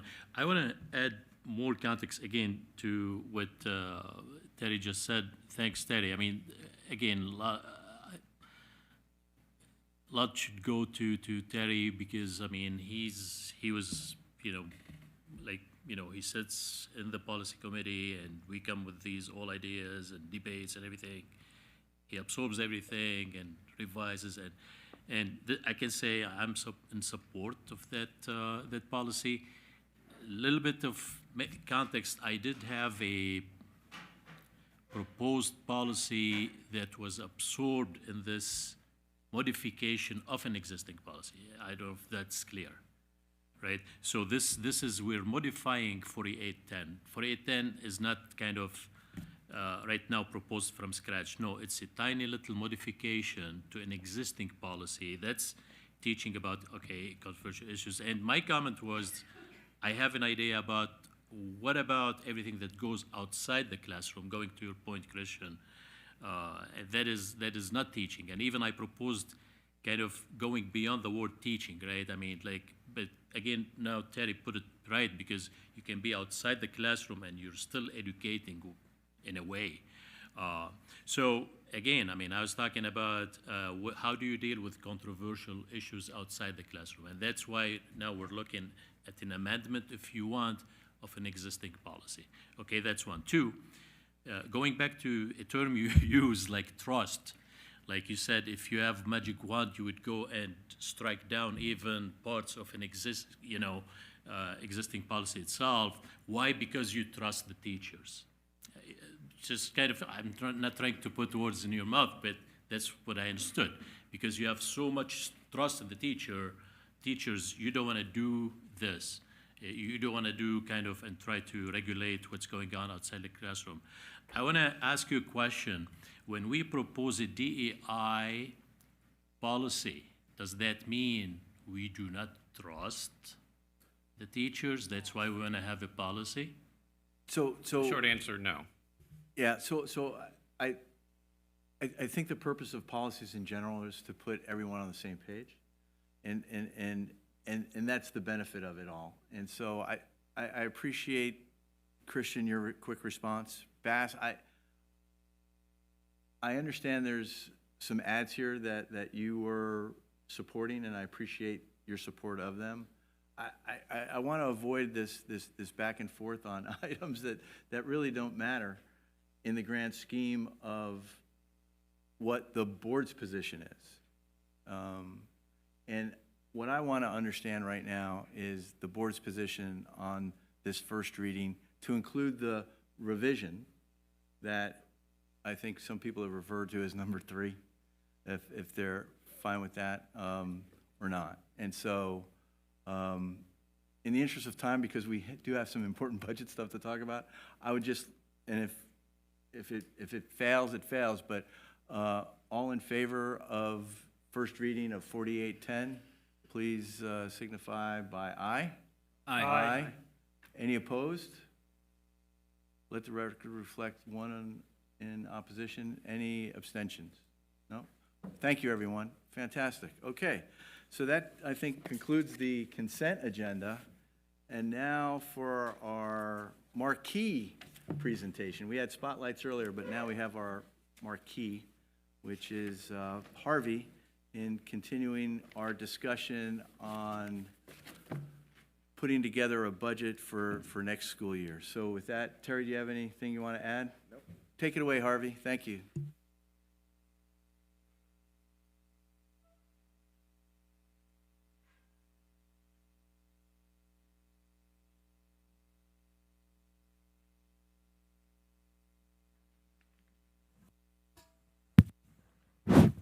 Good evening. So tonight we begin once more our third presentation on the public presentation of next year's budget. And before we get into tonight's main areas of topic, which we talked about, talking about expenditures and talk about revenue, I first want to go to the topic of universal pre-K to piggyback off of what Terry said before. We have to update our needs assessment to reflect what has come to light just recently with respect to the UPK as a result of the lottery that we just held. This was information we did not have before, so now we can present it in a meaningful way. Essentially, based on the number of participants or people who want to participate in the UPK program, in conjunction with the fact that we're being able to expand the number of placements or the number of community-based facilities, we can open it up to another 20 seats. 20 seats equals another class, okay? The cost for that would be about $52,000. Our previously identified needs, and so it brings it up to about $1,075,000, $76,000. Okay? This, again, was not known to us before, and we think it's really critical and important to add it needs assessment. Is that the $52,000 is the net result of what the true cost is for that extra class, less the aid that we'll be getting from the state. Okay? Remember, we don't get 100% aid. Okay? So we'll be revisiting this next meeting when we have more information, but I just wanted to plant that seed with you, and it's important to know. Okay, so where do we now? We've had our... Does this keep cutting out? Yeah, I'm sorry.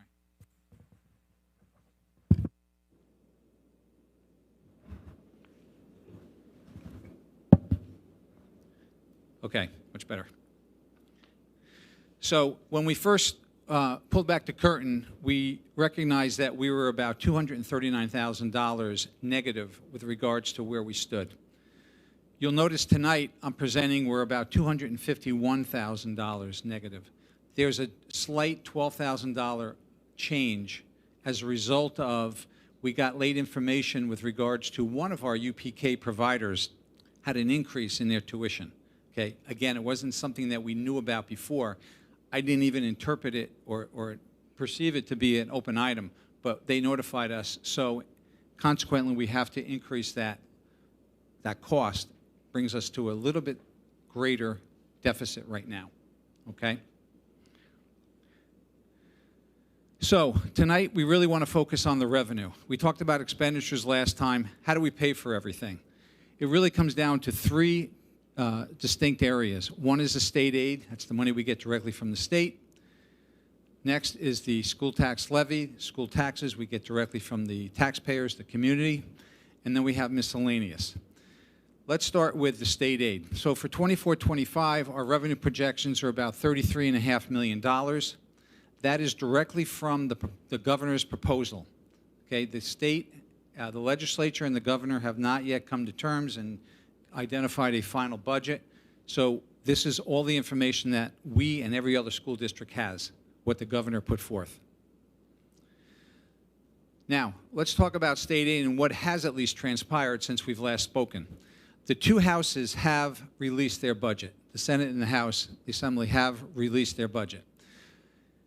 The governor's proposal, the first bullet point there is really important. The first bullet point identifies what the governor's proposal has reduced our foundation aid by, because she has put in certain restrictions and certain limitations on the formula. If we go to the second bullet point, this is what I think is extremely favorable from a budgetary perspective. Both houses are in agreement on the following items. Number one, they are rejecting the governor's proposal to alter the foundation aid. Okay? As you can see there, we're being shortchanged about $363,000. So if both houses win, we would get that $363,000. That would help us tremendously. Additionally, they want to both increase the aidable salary cap from BOCES from $30,000 to $60,000. So what does this mean? We send our children to BOCES, and they employ people out there, teachers, and we get aid from BOCES on the costs that we incur. The problem is that if they're paying a teacher $100,000, we don't get aid on $100,000. We only get aid on the first $30,000 of that teacher's salary. So what they're looking to do is bump it up to $60,000. This has been something that's been reoccurring for many, many years. It just has never kept up with the times as salaries increased. So this would be significant to us, as it would any other school district.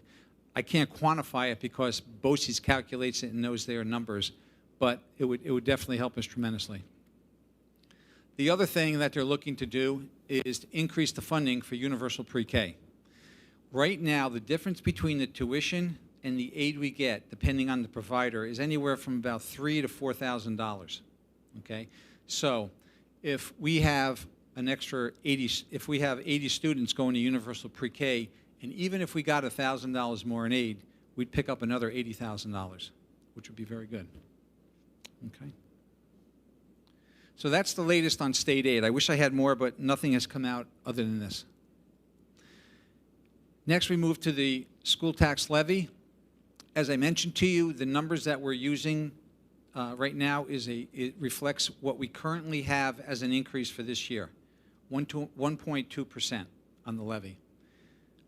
We could go as high as 3.12, which is what they call the maximum allowable tax levy.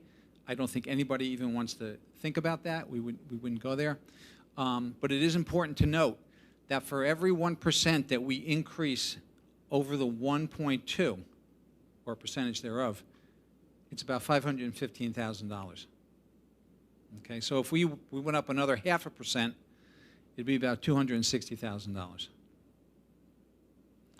So what does this really mean? I mentioned that I factored in 1.2%. What does this mean to the taxpayers? What would their tax bill look like next year? And depending on the fair market value of your house, again, not the assessed value, but the fair market value, if you could sell your house for $350,000, your taxes would go up $74 for the year. So that gives you some perspective on what it means. Next, we want to talk about miscellaneous revenue. So miscellaneous revenue projected for next year is about just short of 1.4 million. About 800,000 of that is interest income. As we know, the interest rate environment right now is extremely favorable, and we are benefiting from it. Okay, and we hope it stays that way.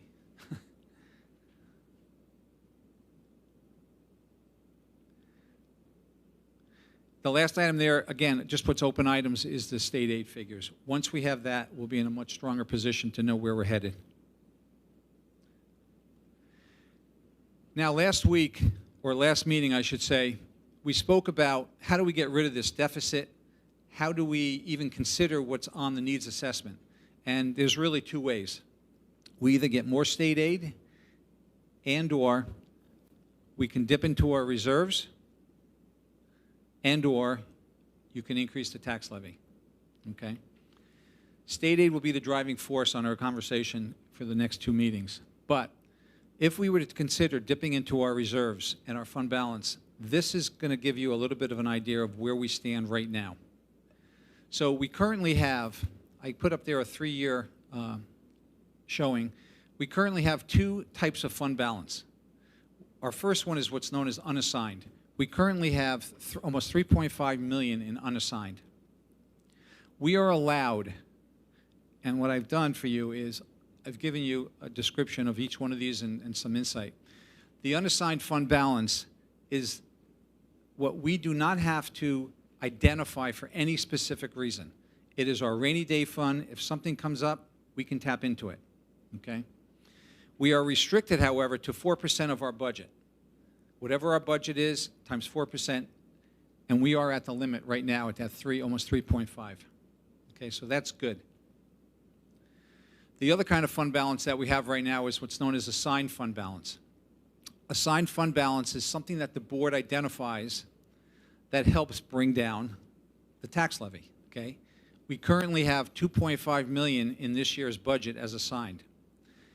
As I mentioned there, it's really important that this amount is sustainable because if we put a huge number in there, we're going to have a problem the subsequent year because if we can't at least equal that, we're going to have a gap, okay?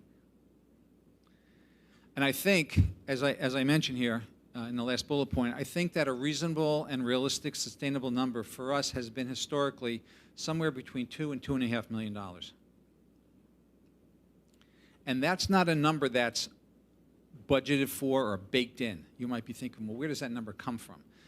As I mentioned to you, the budget is formulated in such a way that we have to anticipate the worst situation in some accounts.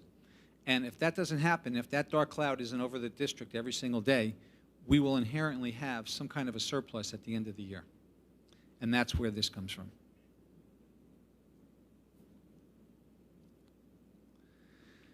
Let's shift now to some of the reserves that we have. The first reserve that we have is something called the tax surcharge reserve. Anytime somebody challenges their assessment and and they win, we are required, typically per court order, to reimburse the taxpayer the amount of the reduction in assessed value. Okay? We currently have an extremely detailed spreadsheet. We are required to be put on notice every time someone files one of these requests. We keep track of them, we file them, and if we're not, we are not held liable for that. So they make sure that they get them to us. The exposure that we currently have is about 1.25 million. That's about 30% of what the maximum exposure is. And the reason I say 30% is because that's really what our historical payout has been. So if someone is challenging their assessment and they think it should be $1 million less, historically it'll end up somewhere around 300,000. So we have 1.25 million in what I see as open liability, and you can see right now we have about 841 in the reserve. It'd be nice to try to bump that up a little bit to put us in a little bit stronger position there. The next reserve that we have is the ERS, the Employee Retirement System, and the TRS, Teachers Retirement System, pension reserve. Every year you hear me talk about, the rate is this, the rate is that. It went up a little, it goes down a little. ERS and TRS are tied directly to the economy, tied directly to the stock market. And we've been doing very well, but there's going to come a time when, just like everything else, things come up, things go down. And we want to be in a position where we're ready for that. You can see here we've been building this reserve up pretty nicely over the last 3 years, and that's a good thing. It's important to keep in mind that what we typically pay TRS, for instance, our total salaries that are applicable to TRS are about $35 million. Okay? So if there was just a 2% increase, okay, there's $700,000 right off the bat that we're going to have to pay, okay, of just an increase. Okay? So we want to keep pace, and we want to keep, conscious of how the market's doing, how things are doing out in the economy. And even though it looks, 2 million and 1.2 seems like a lot of money, which it is, we want to be ready for that downturn. The next reserve is called the Employee Benefit Accrued Liability Reserve. Very simply put, when somebody retires, they contractually may be entitled to their sick time and their vacation time that they have accrued. This benefit reserve gives us the ability to dip in and pay them if we need to. We currently have about $500,000 in there, and I think that's really adequate based on our level of retirements that we've been having over the years. Next, we have an unemployment insurance reserve. This is a very small one that we started years ago. We have not added to it. We are on what's known as the direct payment method, and what that really means is that when someone goes out on unemployment, if they collect $1, we have to reimburse the state the $1. If they collect $10,000 over their unemployment period, we have to reimburse the state the $10,000. So it's dollar for dollar that we have to pay out. Generally speaking, we're usually anywhere between $50,000 and $75,000 on a typical year. So we don't have a lot in there. It'd be nice to have up to 150, which is really like 2 years reserve for those kind of situations. Lastly is our capital reserve. We have, when I say we have 2 capital reserves, realistically, we only really have capital reserve number 2. I'm showing number 1 because I'm showing historical data. Capital reserve number 1 really applied to what the architects and the construction managers, the project that they were talking about. We have already dedicated that money. It was $5 million, and it's being used right now for the current project. So what we did back in May of 2022, we implemented, the taxpayers approved, the ability for us to fund another $5 million capital reserve. Currently, right now, we're just under $3 million, and we can go up to 5. Okay? It's important to note So, you look at these numbers and you see the total, 13 million, it's like, wow, that's a lot of money. You got to keep things into perspective. The first thing being that the capital reserve, once that gets up a little higher, we're going to be looking at another project, that's gone, okay? That's going to bring you right down to about 10 million. You have to remember the assigned fund balance, 2.5 million. We're using that this year. You got to take that away, okay? So that number is really nothing more than a snapshot in time, okay? It's not something that we're going to have forever and ever and ever, but we want to keep it at that level. Lastly, we have 2 meetings left. Our next meeting is on April 8th. We hope to have a budget by the state, which will then identify exactly what we're going to get. And once we have that information, we will know better what we need to do in terms of our needs assessment, as well as filling up and funding that deficit that we have. That's going to be a very important meeting. And then lastly, we always have, even though we have to adopt the budget on the 18th, we always have the ability to still make decisions right up until that vote. Okay. Any questions? Brendan, go ahead. Thank you, John, and thank you, Harvey. This is starting to come into view. So I just want to go through a couple of questions just to be sure that I understand, and then maybe some follow-ups. So you mentioned that the needs assessment is updated needs assessment with the additional 20 seats would be 1,076,000. Just to confirm, the projected 1.2% tax levy increase, that does not include that million plus. That's just the rollover budget. Is that right? Correct. Okay. That is correct. So, back of the envelope math, if we were to fund all 1,076,000, I mean, the usual math that we go by is about 500,000 per percentage point. So that would be another 2 percentage points. So it'd basically take us up to 3.2 if we funded everything. Yes. Now, the impact of, you mentioned the 300,000 difference between what our foundation aid currently is out of the governor's office and what it seems like the 2 houses are willing to approve could put $300,000 back into our budget. Correct. Which would be a little bit over 0.5%. So that would take us back down to 2.6% if that, if that worked out. So then we get into where if we wanted to fund all of those things, we either need to stomach a 2.6 or look for other ways to get money, which is where you mentioned the reserves. Right. Okay, so then it becomes a question of those reserves. Now, you had mentioned the only one that seems to me, I mean, I know the assigned fund balance, you take it out this year, you got to put it back next year. So you have to ask the question, why do I think next year is going to be a better financial position than this year? And in my view, there's no compelling reason to think that. Correct. At this moment. So kind of cross that one off the table. The pension reserves, that seems really dangerous, and we've been trying to build that up for a very specific reason. So I'll take those personally off the kind of consideration list. But then there's the unassigned fund balance. To my memory, we haven't done this in my years on the board yet. So I want to clarify what this would mean. Well, first of all, we're at almost 3.5 currently with our unassigned fund balance. Go back 2 years, that's about a $400,000 increase over where we were 2 years ago. So let's just use that as a rounding number. Let's say we took $400,000 and put it towards, I don't know if it would technically be towards the tax levy or be to actually fund those programs, right?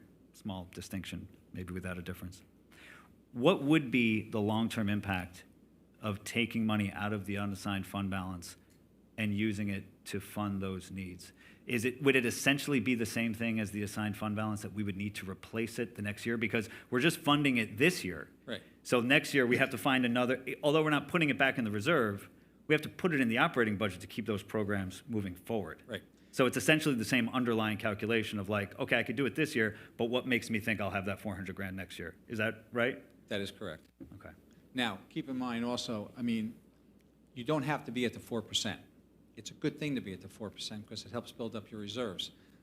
What's the impact other than fiscal? It's just being ready for, God forbid, the unknown. And the other thing to keep in mind is we're in the middle of a big capital project. As you know, we're using bond anticipation notes. At some point, we're going to be rolling this into a serial bond.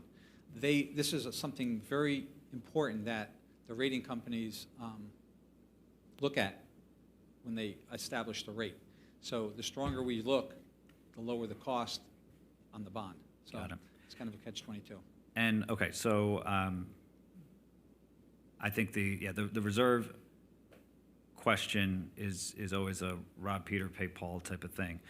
To go back to maybe a more hopeful, more sustainable way of finding dollars was under the 24-25 revenue projections, and you mentioned those 3 items that were kind of breaking our way, potentially. Right. Rejecting the governor's proposal, that's the $300,000 that I mentioned. That would be great. An increase, so these next 2, increase in BOCES aidable salary cap from 30 to 60, and then an increase in universal pre-K. First of all, what would be the increase in universal pre-K? And just really the point, what is, in your view, the tax impact if both of those last 2 items broke our way? Obviously, the first one, that's $300,000. But what is the likely round number that we can shave off of our tax levy increase, essentially? We don't have a clue. We just don't have a clue. They've talked about, their comments were, and their proposals was, we want to increase funding for UPK. They didn't throw a number. Yeah. They want to change it from 30 to 60. We don't have a clue how much salary components that would impact at BOCES and increase our aid. We don't know because they don't give us access to that information, or it's just unknown from year to year? We don't have that access. We don't have access to that. In UPK, the ask is, finally being heard in Albany of, it's a change in strategy that we just haven't seen in a while. So Right. before increase in UPK funding meant, let's throw more seats at all these districts who keep telling the governor that we don't have any space to put them.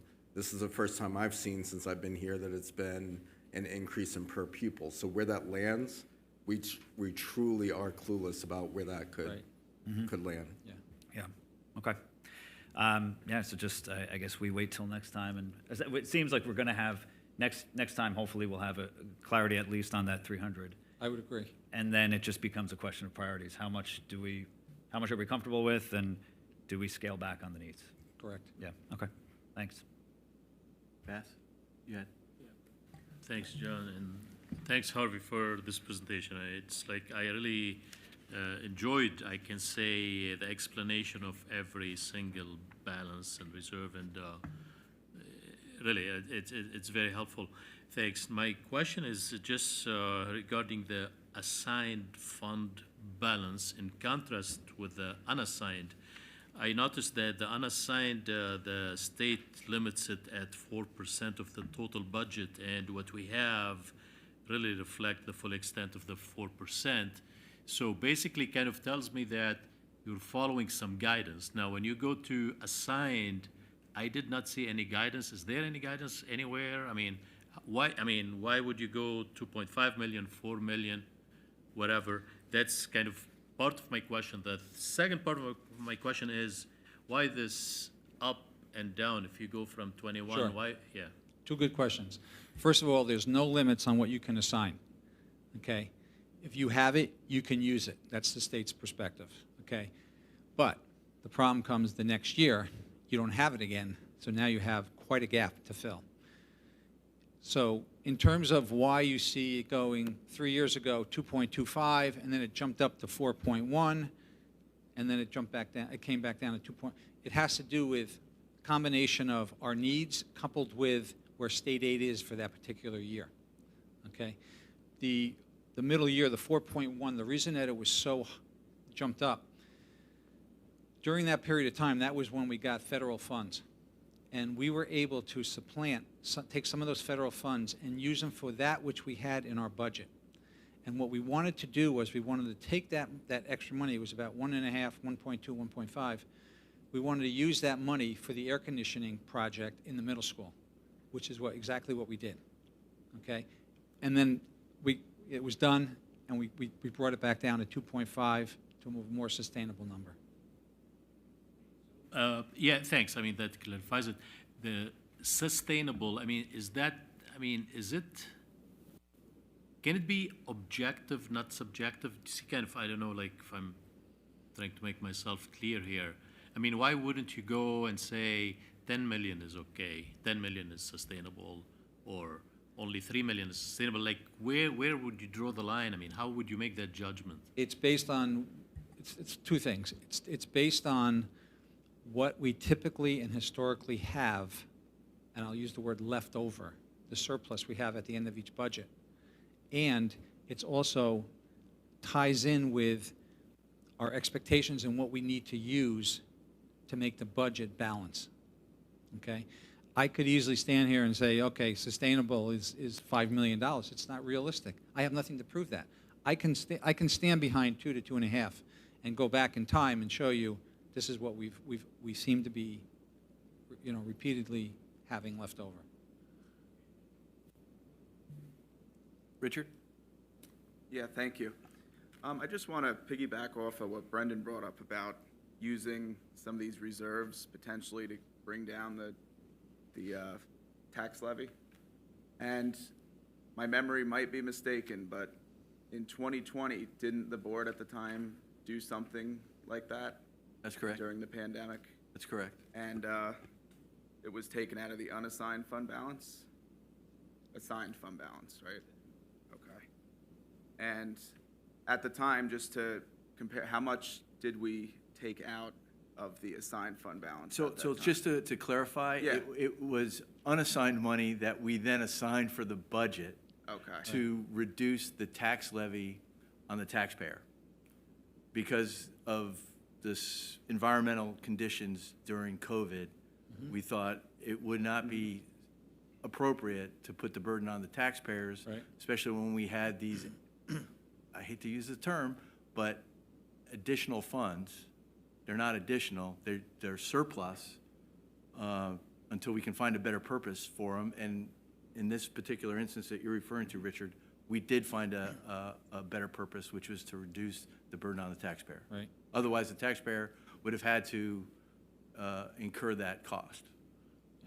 Okay. And you know, if you fast forward to present day, don't lose sight of the fact of what we added this year. We added a tremendous amount of positions and so forth because we had that funding from the increase in foundation aid. That trick has played out now. It's already baked in. I don't know how many more tricks the state has to bail out and help out school districts. So it's really a time to go very, very cautiously. Thank you. Terry, you want to? And as we always do, my team's going to look at the needs assessment list and reprioritize. This is not the year to fully tackle that list.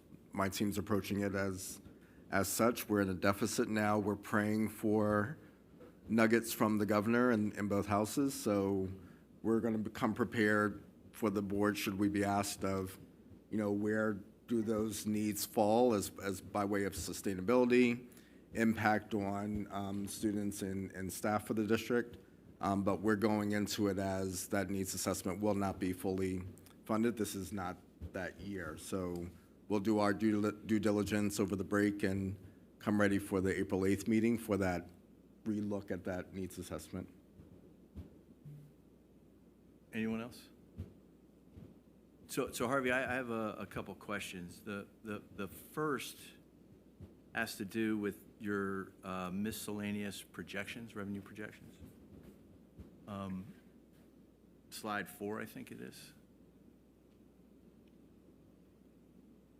So currently, for this year, projected revenue is at 1.17. Correct. Is that what was budgeted, or is that what we're projecting based on the performance to date, year to date? That's the budget. What are we forecasting based on, 9 months of performance in that area? Do we have that? Well, you have to remember, it's not just one number. It's a lot of, outside of interest income, it's a lot of a little. And But interest income is the largest Interest income contributor, is the largest, no right? question. It moves the needle more than any of the others, so. Interest income is going to beat the budget that we had for it. By how much? I would guess maybe 150 to 200,000. And that's an environment where the Fed has actually kept rates after increasing them earlier in the year. Right. Kept them where they are. That's right, there was no right now. decrease. So there had been talk, actually, as early as like in December, that the Fed was going to become more accommodative and the Fed's rate was going to then go down. If you look at the projections, actually, for 2025, based on the Fed dot plot, speaking of dot plots, we were talking about dot plots earlier in our executive session, different issue. The rates that the Fed governors are currently projecting for next year are lower than what we've experienced this year. And that is factored in. And that's baked into the cake of your higher number? Of 24, 25. So if you were to show what our estimated revenue would be for the whole year of 23, 24, it would be basically more than what you're currently showing for 24, 25. Yes. Thank you. Good. The other thing I want to ask you about is this unassigned fund balance. Over 50% of school districts in New York violate that 4%, actually. That is correct. It's a running joke. And they do it for actually a good reason, and hopefully there'll be legislative support to actually increase that number from 4% to a more reasonable number. I think that 4% is multi-decade old. It is. And not reflective of the current environment that business operators like Harvey have to encounter when dealing with today's realities that we heard actually Bill enumerate a lot of the challenges that people encounter, right, in the normal course of business. Did you hear anything about this possible increase? When Christian and I were up in Albany, that was a topic of discussion. And there were some promises that some politicians were making to make that a priority to increase. Some actually said double, from 4% to 8%. But have you heard anything since? I have not heard anything. Yeah, I don't see that actually becoming a reality. And I think for us as a board, based on that case where you have 50% of the school districts in the state willfully violating that threshold of 4%, at some point we're going to have to think what is the appropriate level for us. I'm not saying we're at that point. We're right at the edge, but as our budget increases, and it will, because that's what happens to budgets over time, that 4% will not be sustainable for us. And we're going to have to think about how many levers do we pull to either get that approved through legislation or to willfully find the reason and the gumption to go to maybe 5%, albeit with good reasons based on some priorities that are being unaddressed because we're unable to do it otherwise. And I just throw that out as a seed, not for discussion. But Christian, you have another comment or just point? to follow in on what you were saying about the unassigned fund balance. The reason why there's a limit to it is the idea that we don't want school districts to overtax their communities. And therefore, the point is you don't want to build up money that you don't need or not using for something. The argument for it is that sometimes there are big things you need to build up a reserve so you can make a big change, whether you're going to create a whole new program or some other things. And so in my district, we were well over, and then they did a big push to kind of do things like the Winter Circle project and a few other big ticket items. They were able to do it very quickly. And also, for example, just to fund, for example, replacing all the sewers at 2 different schools out of that unassigned fund balance without having to do a capital project. The reason why I don't think it'll change is because there's never been any penalty for it. And so the point is like jaywalking, you don't have to change the law because it's not enforced. And because it's not enforced, no one cares about it and people do what they think is best at the local level. And I think that's why, it's kind of a discretionary thing that the state leaves to the school districts. And so do you treat it as a guideline, or do you treat it as the law? I think that's not for our discussion or consideration this year, but as the board and the district moves forward, that threshold will impede a lot of the continuing improvement that I believe is underway here in the district. But that's for another So it's a time. law, and I'm not going to say advocate breaking the law in public and on, on tape, but I'm just describing what has been done in a lot of different places. So I think the point about is why Albany talks about it and then never changes it is because they have no intention of really enforcing it. And I think they just write you a letter saying, by the way, you're over this number, and please address this and get it back under as soon as possible. And usually that means they spend it on something. So my point about it is that, that there's a reason, that's the reason why the limit's there, and there's a logic for both ways. And I heard, as you did, it always gets floated out there, and it just kind of dies because it's really not important to anyone to pass it. Okay, anyone else? Harvey, thank you so much. Great presentation. All right. So that brings us to, I believe, our second round of public comments. Is there anyone who would like to come forward and share their thoughts? Please do so now. There's a microphone. Brendan, please find the microphone and, oh, Harvey has it. There you go. Good evening, Brendan Coyne, 13 Paula Court, Cornwall-on-Hudson. I just want to thank and commend the board and the superintendent for coming up with the diversity, equity, and inclusion policy. When I was on the board some 15 years ago, it didn't enter our minds, and I'm sorry about that. But this is so important, and I had the pleasure of going to the first meeting. I missed the second, unfortunately. I didn't calendar it and was out of town. But the enthusiasm that night was incredible. I felt so good after that meeting. We broke into smaller groups, and there was a lot of enthusiasm in my particular group. But overall, it was sensational. I just want to say, I kind of want to piggyback on what has been said a little bit tonight. It's to help our students contribute to society.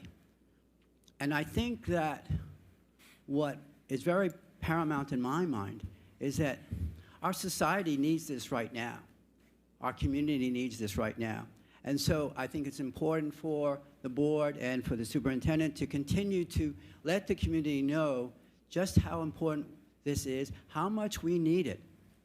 Not just our students, but our adults, people out of school for a while, who can't get a handle on this, and it's very important that we do so. Thank you. Thank you. Anyone else? Yep, please. Hi, Chris Bueller, 2 Pine Street, Cornwall and Hudson. The reason I came down is just to talk about the UPK program and how important it is. It sounds like that's going to be a topic of the next meeting, if I heard right, April 8th. Is that what Harvey said? Okay. So I think I'll probably continue with them. That's why I came down. I just think it's super important. I'm sure as educators you could see how important Head Start programs are, pre-K programs are in the future of their development, preparing them for kindergarten and first grade and beyond. Because it may increase the budget now, but you're going to increase the budget on other things like speech and OT and PT and other services they might need later on, which could have been identified early on. So that's all I have to say. Thank you. Anyone else? Okay, so that brings us to our second to last agenda item, which is closing comments from the board. Richard. Thank you. I'm going to keep it short tonight because I know it's already late. I just want to thank Kate for her presentation, and Christian, I think that was his name, our great musician tonight. He did a phenomenal job, and just shows how great our students are and how proud we should be of them, and ensure that we give them all the supports that they need. With that, I hope everybody has a nice spring break, and have a good night. Thanks, Richard. Brendan? Thanks, John. Thanks for setting the bar very short, Richard. Also, great job by Christian. Also, Mrs. Johnson, who's was up presenting her. The strings teacher just does an extraordinary job. And if you pay attention to yearly budget items, that was a position created, I think, 3 years ago. So we're seeing the impact filter through the district, and it's a great thing. Thank you to everybody who presented tonight. It's like one of those things, I don't want to forget anybody. It was so many. But to Mr. Ravinsky, everybody at Palumbo Group, and obviously to Harvey, really coming into form, as I said. And it's a lot of choices are going to be in front of us, but I know you'll continue to guide us through this process. Finally, just a congratulations to the middle school drama club. Great performances over the past weekend. I had the pleasure of volunteering backstage for them. It was exciting as always. Mr. Dade was there on a particularly balmy evening. I believe it was Thursday night. Everybody did an extraordinary job. It's just such a pleasure to see my own kids go through these programs and be a part of them. And just want to, I think our Kate actually mentioned everybody, but Mrs. Moulton, Mrs. Horn, Ms. Mailings, Mr. Firestone, Mr. Baxter, Mrs. Firestone, Mr. Baxter, and Mr. Firestone. And also Ms. Sue King, who is a volunteer extraordinaire, both on the CES and on now the CCMS side. The first time, I believe, they had 2 separate casts, which I know I see it at the CES level. We had, if not our biggest number, then one of our biggest numbers ever, 120 kids almost this year. And it seems like the middle school is seeing another surge in enthusiasm. And as Mr. Ravinsky mentioned earlier, we're at the high school level. We're the first high school in New York State that's being trusted with Harry Potter. So I think that you just see where the trajectory here is, particularly with our drama clubs. And I know I'm a broken record on this front, but I never miss an opportunity to remind us all of our responsibility to not just celebrate these programs, but make sure that we make decisions on both a resource and personnel level that ensures that they have staying power. Because as is too often the case, all of the momentum is tied into just a few key people. And if those key people go away, then sometimes your programs have difficulty surviving. So it's our job as leaders in a position to do something about it, to ensure that we are always prioritizing the funding for those programs and clubs. I'll close with just a real high note from the weekend. On Friday night's performance, there was a tech malfunction. Not going to name names. I don't know who it was, but somebody coming up a flight of stairs knocked out the main audio line for the music. And this was in the middle of one of the big numbers. And if you know anything about these shows, each lead gets basically one big number. So if the wire goes out on yours, yikes. But the young actor, his name is Andrew Hurley. I'll call him out. I hope he doesn't mind. He's in 6th grade. I had the pleasure of being one of his, they call them wranglers in the elementary school level, which sounds as glamorous as it is. But he was a 1st grader when I got involved, so see him come all the way through. But it's been great. But when the music went out, he kept singing. And everyone at first was like, oh no, what are we going to, are we going to like stop the show? But Andrew Hurley kept singing, everybody kept singing with him, and the entire crowd was like, okay, we're doing this together, and they started clapping and keeping in tune with the music, kind of keeping everything going. And it was just an extraordinary moment. you know, we do so much, all of us at this table, and educators, you know, professional educators are certainly touching students' lives more than we are. You got to be careful where you stop there. But you ask yourself, what is the impact of that? And then you just see a moment like that where a kid kind of reminds you what this is, what the impact of what you're doing. A lot of people along the way made a lot of really great contributions to that kid's life, that in that moment he was able to just keep going, and everybody followed him. So hats off to Andrew, and hats off to the entire cast. It was great to be a part of it. Thanks, Brendan. Christian. I'm going to be shorter than last time. Just some numbers on UPK, and just I think because people can tell you about the benefits of it, but I think it's important to contextualize the cost. And I just ran these new numbers just based on Harvey's presentation tonight. But the household cost to increase to 20 seats for, you know, fair value of $450,000 works out to be 67 cents a month per household. And that seems to be an incredibly manageable cost to improve for 20 students, or about 10% of our incoming kindergarten class.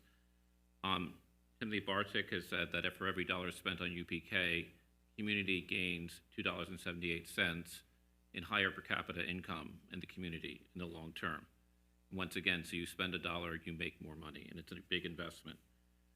And I just want to, and just on the, if we increase it just for the 52 seats at the rate that was quoted, and I realize it's not necessarily a constant rate, but that would only be $2 per household per month for a relatively nice house in Cornwall.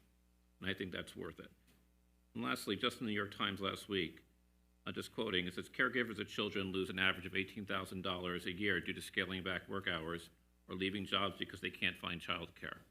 It's important to understand that that's what a lot of people are facing, and not just the parents of children, but their parents too, who often end up being the caregivers when two-income households go out to work. And I'll just leave there. The second thing is,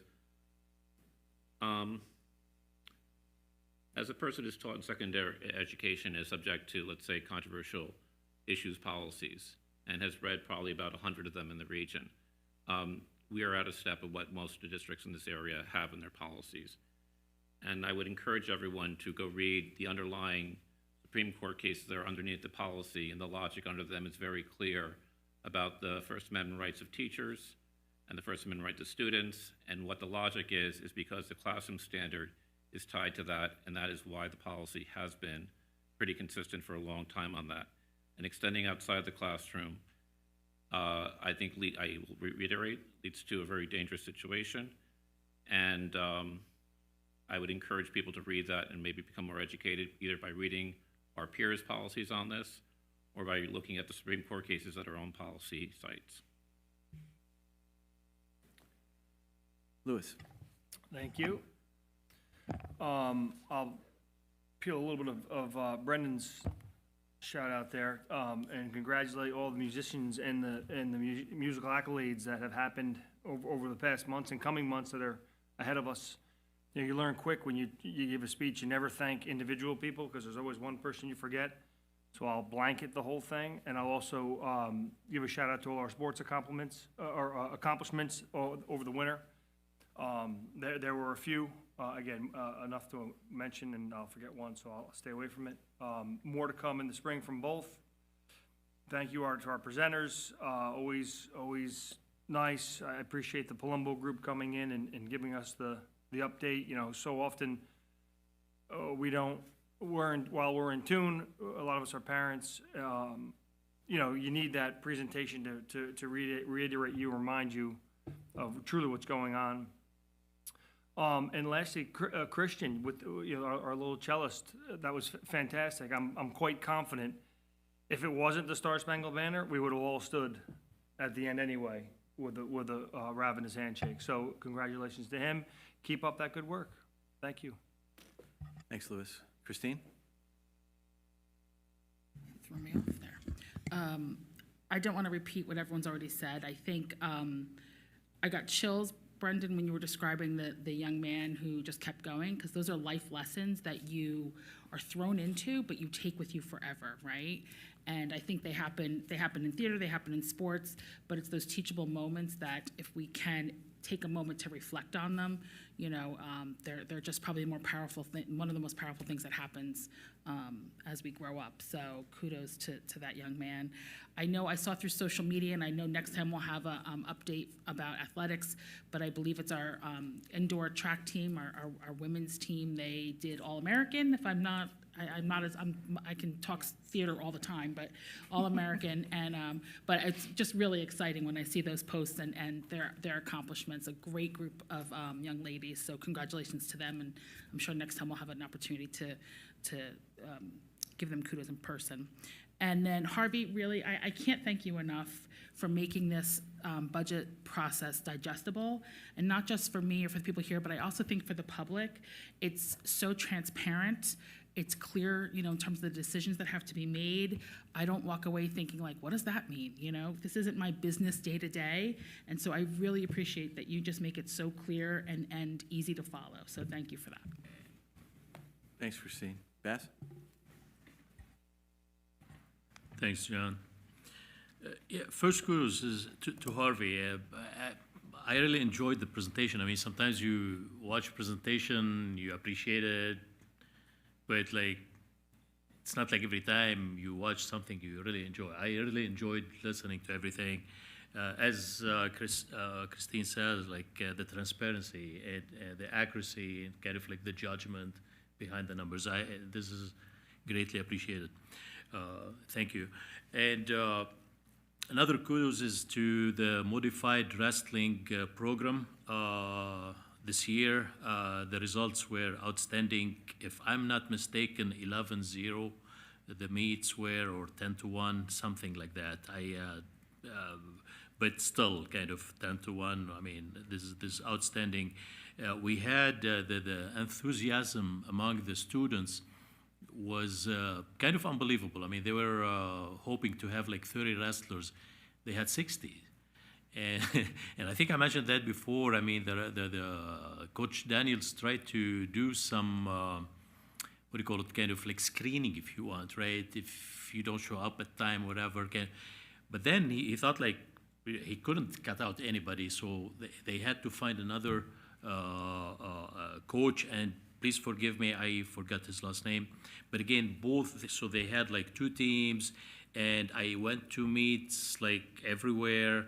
And other schools, much bigger districts than us, they didn't have half of what we had. Like they had less than 30. They had like 20, 18, 15, and we had like 60.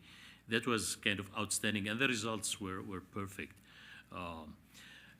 Again, kudos to the fourth grade student musician, I believe Christian was his name. Outstanding performance. I really enjoyed that. And kudos to the music teachers and the music program as a whole at CCSD. Definitely kind of Cornwall Elementary performed tonight, so kudos to them. Lastly, while this is done, you know, as our understanding is, as time allows, right, time of the busy students, busy teachers, I'd like to say that this is a privilege and a pleasure to us on the board to keep seeing more and more students performing during our meetings. Thanks. Thanks, Bass. So I want to thank everyone for all their hard work and staying with us tonight, almost 4 hours. But I think we've covered a lot of ground and in a quality way. I think there's been some initiatives that have been talked about this evening that not only put Cornwall on the map, but put us on the map in a way to a brighter future. So I thank everyone's participation and commentary in helping that along. And I know it just didn't happen tonight. There's a lot of effort that started early on with Terry and others. So we're starting to see the fruition of all this hard work. So I'm very, very grateful for everybody on that. The only thing I want to add to what has already been said is congratulations to the quiz ball team. I think that's just fantastic that we've regained what is rightfully ours, and I am so proud of them for that accomplishment. You know, we say we have a triple A rating here at Cornwall, right? A for academics, A for athletics, A for arts. And Quiz Bowl, I guess we're going to have to find another way to describe that in that. Even though I know it's popular, kind of like Trivial Pursuit, but still it shows that our kids are not only knowledgeable about the subject matter that they're being taught in school and doing it better than other school districts, but they're also contemporaneously understanding current events, because a lot of what they're asked in that setting has to do with what's going on currently in the world. So hats off to them. And with that, I'll entertain a motion to adjourn. Second? All in favor? Aye. All right, thank you, everyone. Mission closed.